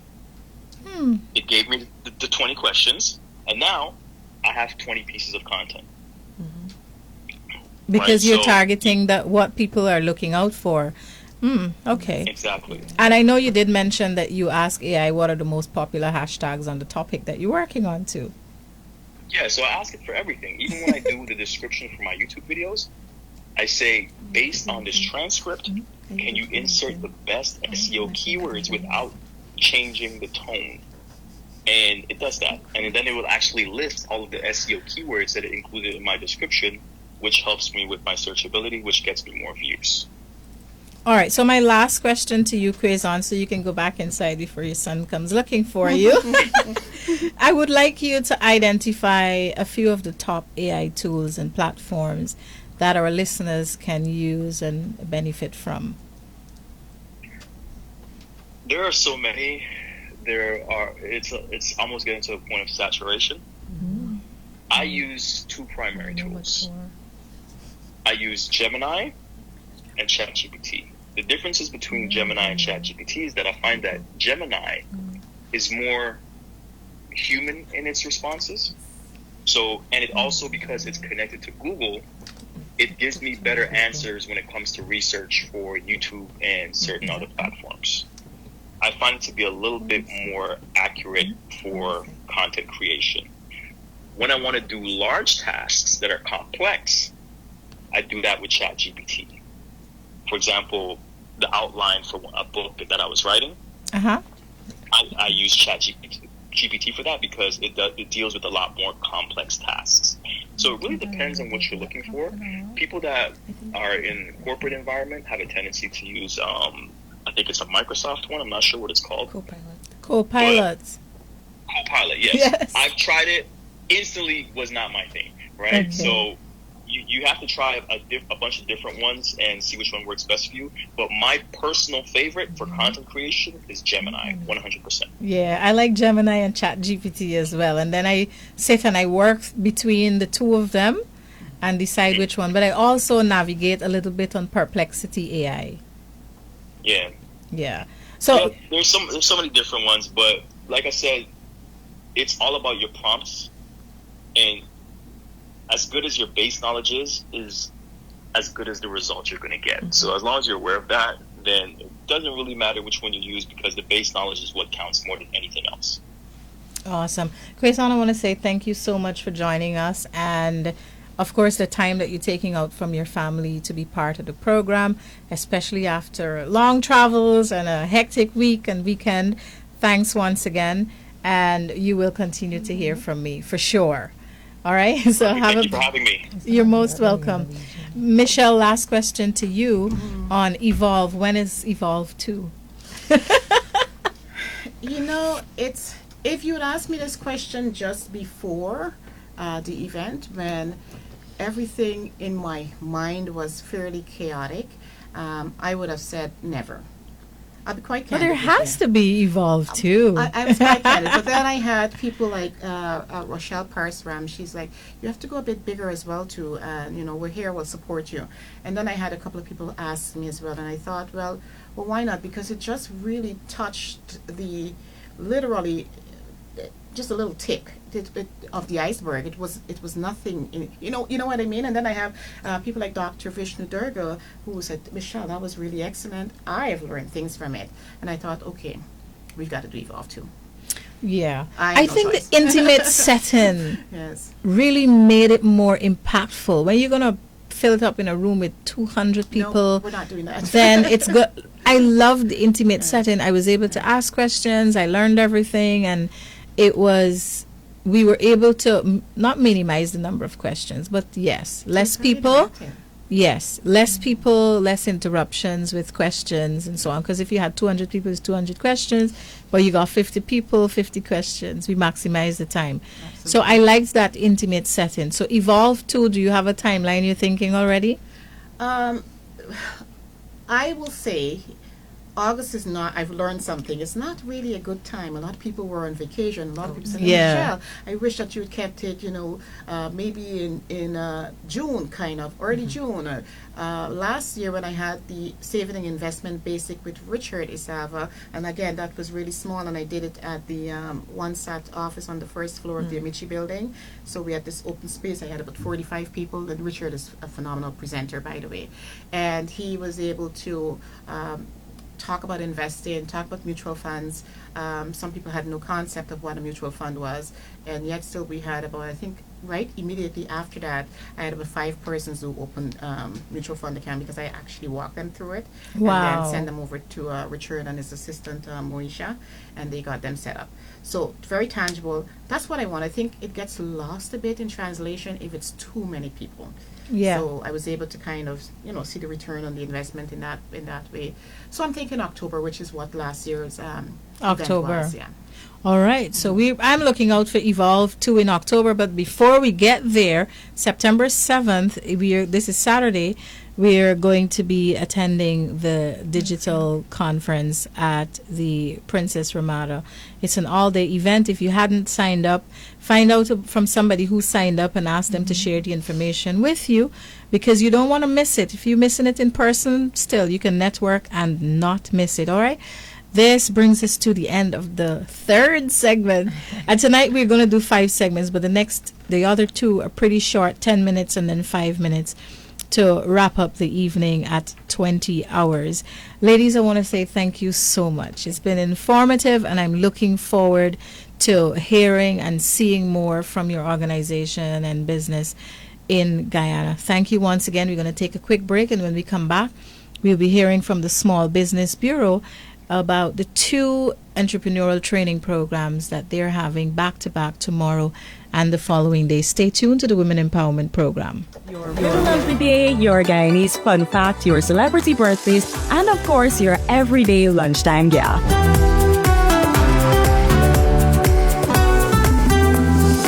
My name is DJ Jarmo. Tune in weekdays at 12 p.m. for an exciting time of edutainment. I'm Hilana Cruz, and I'm a part of the Lunch Break crew. We love connecting with you, so come on, get smarter and listen to EdYou FM, the home of family edutainment.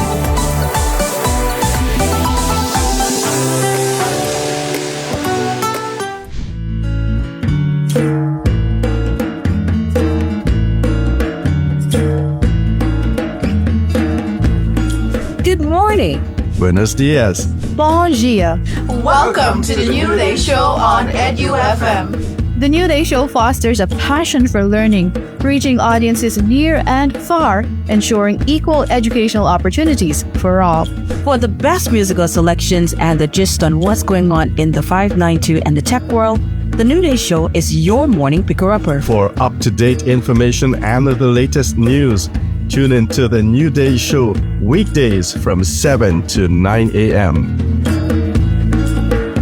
I'm Denelli Singh. I'm Dwayne Hackett. I'm Shonda Eastman. And we are the New Day Show.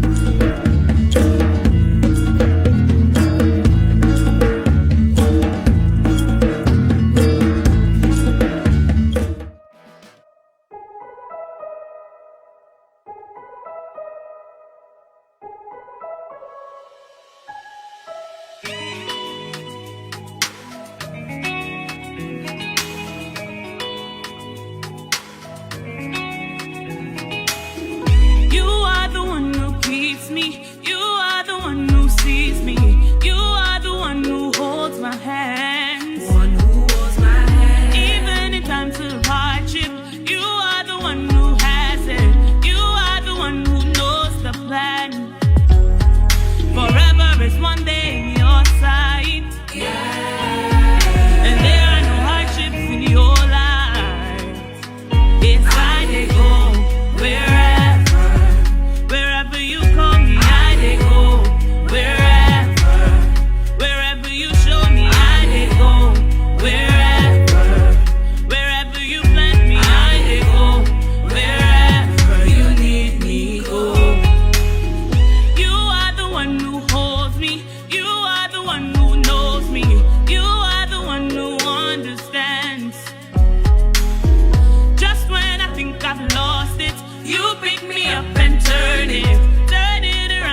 Empowerment Program. And already on the line from the Small Business Bureau, I have the CEO, Mr. Mohammed Ibrahim. How are you doing, Mr. Mohammed? Hi, good night. I'm very well. All right. It's always a pleasure to have someone from your department because I know whenever we're having a conversation, it's about empowering our business community. And so I want to say thanks for the work that you've been doing. And I'm looking forward to tomorrow and the following day with these training sessions. So let's just get right into it. There are 2 training sessions happening this week. The Guyanese Business Toolkit and delivering quality service. Can you elaborate on those 2 training areas, what they'll cover? Sure, no problem. So, as you know, most of our clients would know, the Small Business Bureau has a mandate to promote entrepreneurship in Guyana, and we have been doing that for the longest while and trying all the different methodologies of helping small businesses to grow. After meeting with many of the small businesses and many young entrepreneurs, we have come to understand that lots of people don't understand some of the basics of doing business in Guyana. Some of the simple things that you would need to access, taxes, DRA, NIS, and after assessing these needs, we have come up with a training session that is called the Guyanese Business Toolkit. And this is a very user-friendly session, and it covers all the steps of conducting business in Guyana. So this toolkit includes a wide range of resources, such as information about business registration, guidelines for applying for compliances, and we also cover some simple like bookkeeping and budgeting strategies. So anyone who is fresh, who is new, who wants to get into business, we welcome them to be part of this training because it has a general training, it has a general understanding of making you become business ready in Guyana. Awesome. So where is the training happening and what time? So this training, the Guyanese Business Toolkit, we have continuous ones like these all over the country, but this specific one is tomorrow at our head office at Lot 1 La Penitence. It's from 9 to 4, 9 a.m. to 4 p.m. And it's free. And that training is free. It's free. All right. We also the others one we have is on the 29th, same time from 9 to 4. Now, this training, many of us would agree, it's extremely necessary. We have traveled the length and breadth of Guyana, and service, we can all agree, needs some type of improving, and we have executed this program in many of the regions. This is delivering quality service. The do's and don'ts, the requirements, the needs of the customers, how you treat the customers, and how you sell your business in a manner that is very marketable for clients. So this is generally what this delivering quality service entails. And this one will also be not on the 29th from 9 to 4 right at our office. We are located at Lot 1, the Penitence, upstairs of the Guyana National Printers building. So if someone wants to call to get directions or to find out about the program in the morning, to find out if there's still a space, by 8 o'clock everything might be filled, you don't know. If someone wants to get in touch with the Small Business Bureau, what is the number to call? So the number would be 226-8123. That is 226-8123. We can call that number and we can get in contact. We also have 633-7101. 633-7101. And this is specifically for if anyone else wants to get access to this program.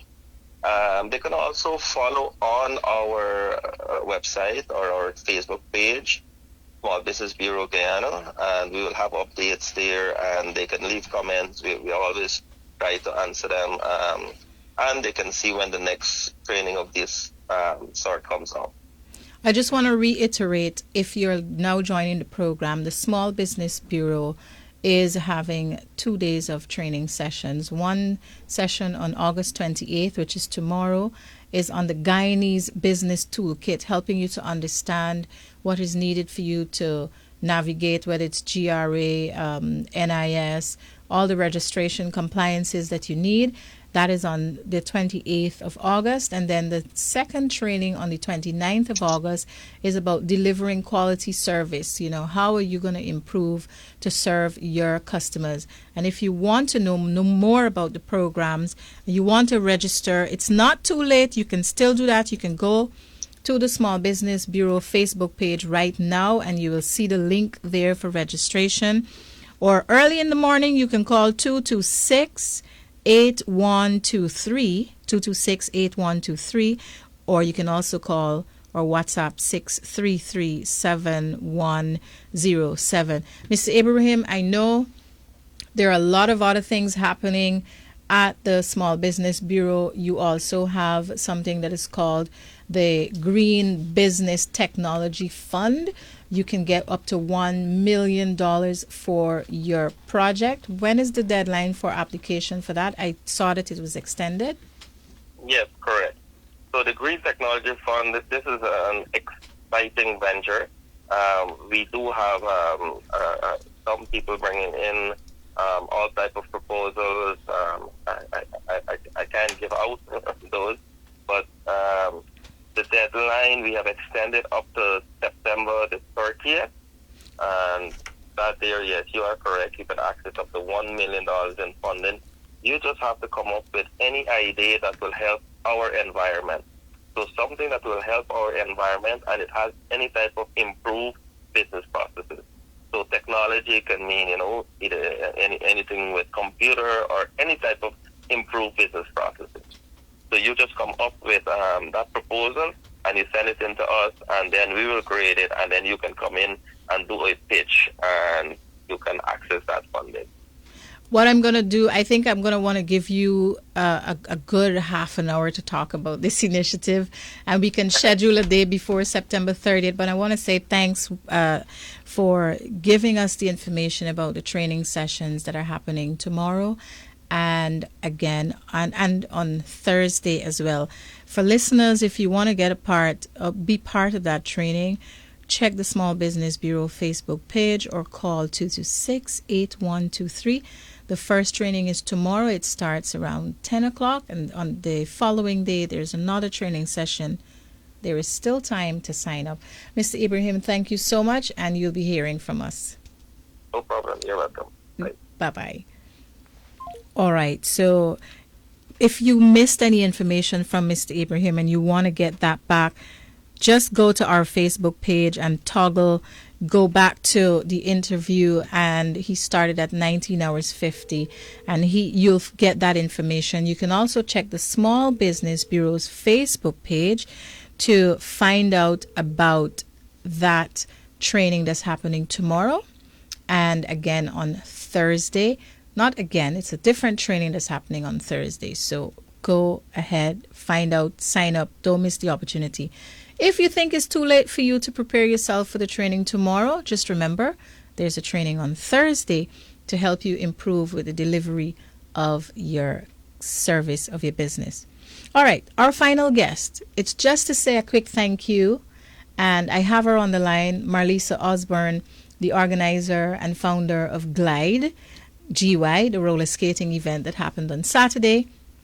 Marlisa, good night. You are live. Hi, Martina. Good evening. Good evening to everyone listening as well. As you rightfully indicated, I just want to say a huge thank you. That's the first thing to everyone that came out. The event was great.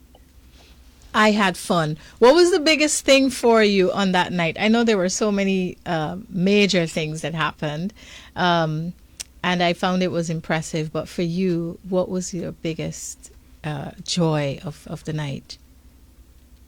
Honestly, it was really just seeing everyone, actually skating and so on. Primarily because so many people thought that, oh my God, it's so hard, I can't do it. And then there they were doing it, like it wasn't as hard as people thought that it would be. And everyone was there just having fun, engaging in everything that we had available, writing their names and taking photographs and so on. So it was heartwarming to see that everyone was engaging on that level. After so many people initially thought like, oh my God, this is fun, I want to try it, but I don't think I can. And then to see them actually try it. Well, the retro outfits, oh my God, who won the retro outfit? Right, so the voting for that has not actually closed as yet. I gave them 48 hours, so that ends tomorrow. And then we will see the 2 winners of that giveaway for the retro outfit. But yes, as you referenced that, they really came out. They did not come to play. That surprised me too, because normally it's not very usual for us to just see everyone dressed on theme and so on. So I was actually surprised at the number of people that stuck to that team, and then not just stick to the team, but in such extravagant ways. Yeah. Yeah. Where can we vote if we want to? Do we go on your personal page or Glide? Where do we go? No, it's actually going to be on Glide's page. All of the photos of the persons that registered to compete have been posted on the page. So for the winners, it's going to be selected as a combination of likes between both platforms, Instagram and Facebook. So the sum of likes from those 2 platforms per individual is going to be accounted for, and then of course the winner is going to be announced on that basis. Awesome. So on Instagram it's glide.gy, and on Facebook it's glidegy, where you'll be able to place a vote. Awesome. Marlisa, thank you so much for organizing this event. It was a fun family event for me and for many of the persons I saw out there with their children, and they're all trying to learn how to roller skate. I think it was a brilliant idea as well to provide skates for rental, because it allowed people who didn't have skates to have access. So thanks to you and your team, and kudos for pulling this off despite the disheartening moments and doing it, successfully. Congratulations to you. Thank you. You're most welcome. All right. It's now 20 hours in studio here, and it's a wrap for the Women Empowerment Program. We had 2 full hours, packed hours of content. And we want to say thank you to our listeners for staying with us throughout the program. Thank you for posting your questions. And I know many times we don't get to go through all your questions, but rest assured that even after the program, we'll go through the comments and questions, and we will give you the responses. All right? Thank you so much. This is the Women Empowerment Program saying goodbye and good night. Remember the New Day show tomorrow, and all the best to all the students who are getting out back to school next week. Take care. I'm Nikosi. And I'm Marissa Morgan Bani. And I'm DJ Static Sean. And we're the Tuesday afternoon team. The 360 is a rounded show. It is that place where you come sit and get a little bit of everything. Informative, inspiring, educational, but most of all, entertaining. That's what we are. We love connecting with our family, so be sure to tune in from Monday to Friday from 3 to 6 p.m. for your daily dose of edutainment.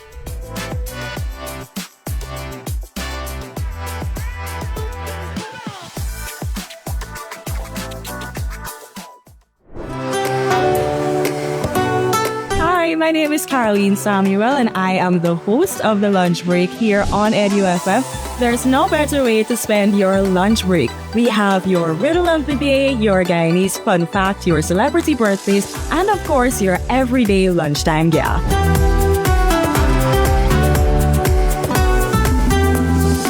My name is DJ Jarmo. Tune in weekdays at 12 p.m.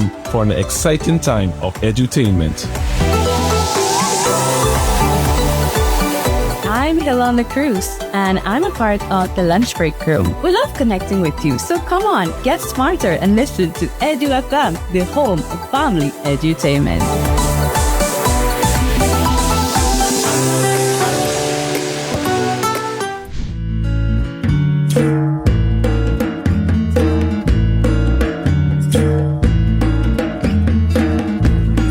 Good morning. Buenos dias. Bon dia.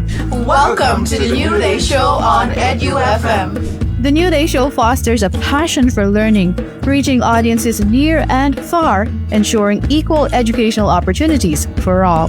For the best musical selections and the gist on what's going on in the 592 and the tech world, the New Day Show is your morning picker-upper. For up-to-date information and the latest news, tune in to the New Day Show weekdays from 7 to 9 a.m.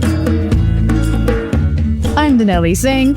I'm Dwayne Hackett. I'm Shante Eastman. And we are the New Day Show.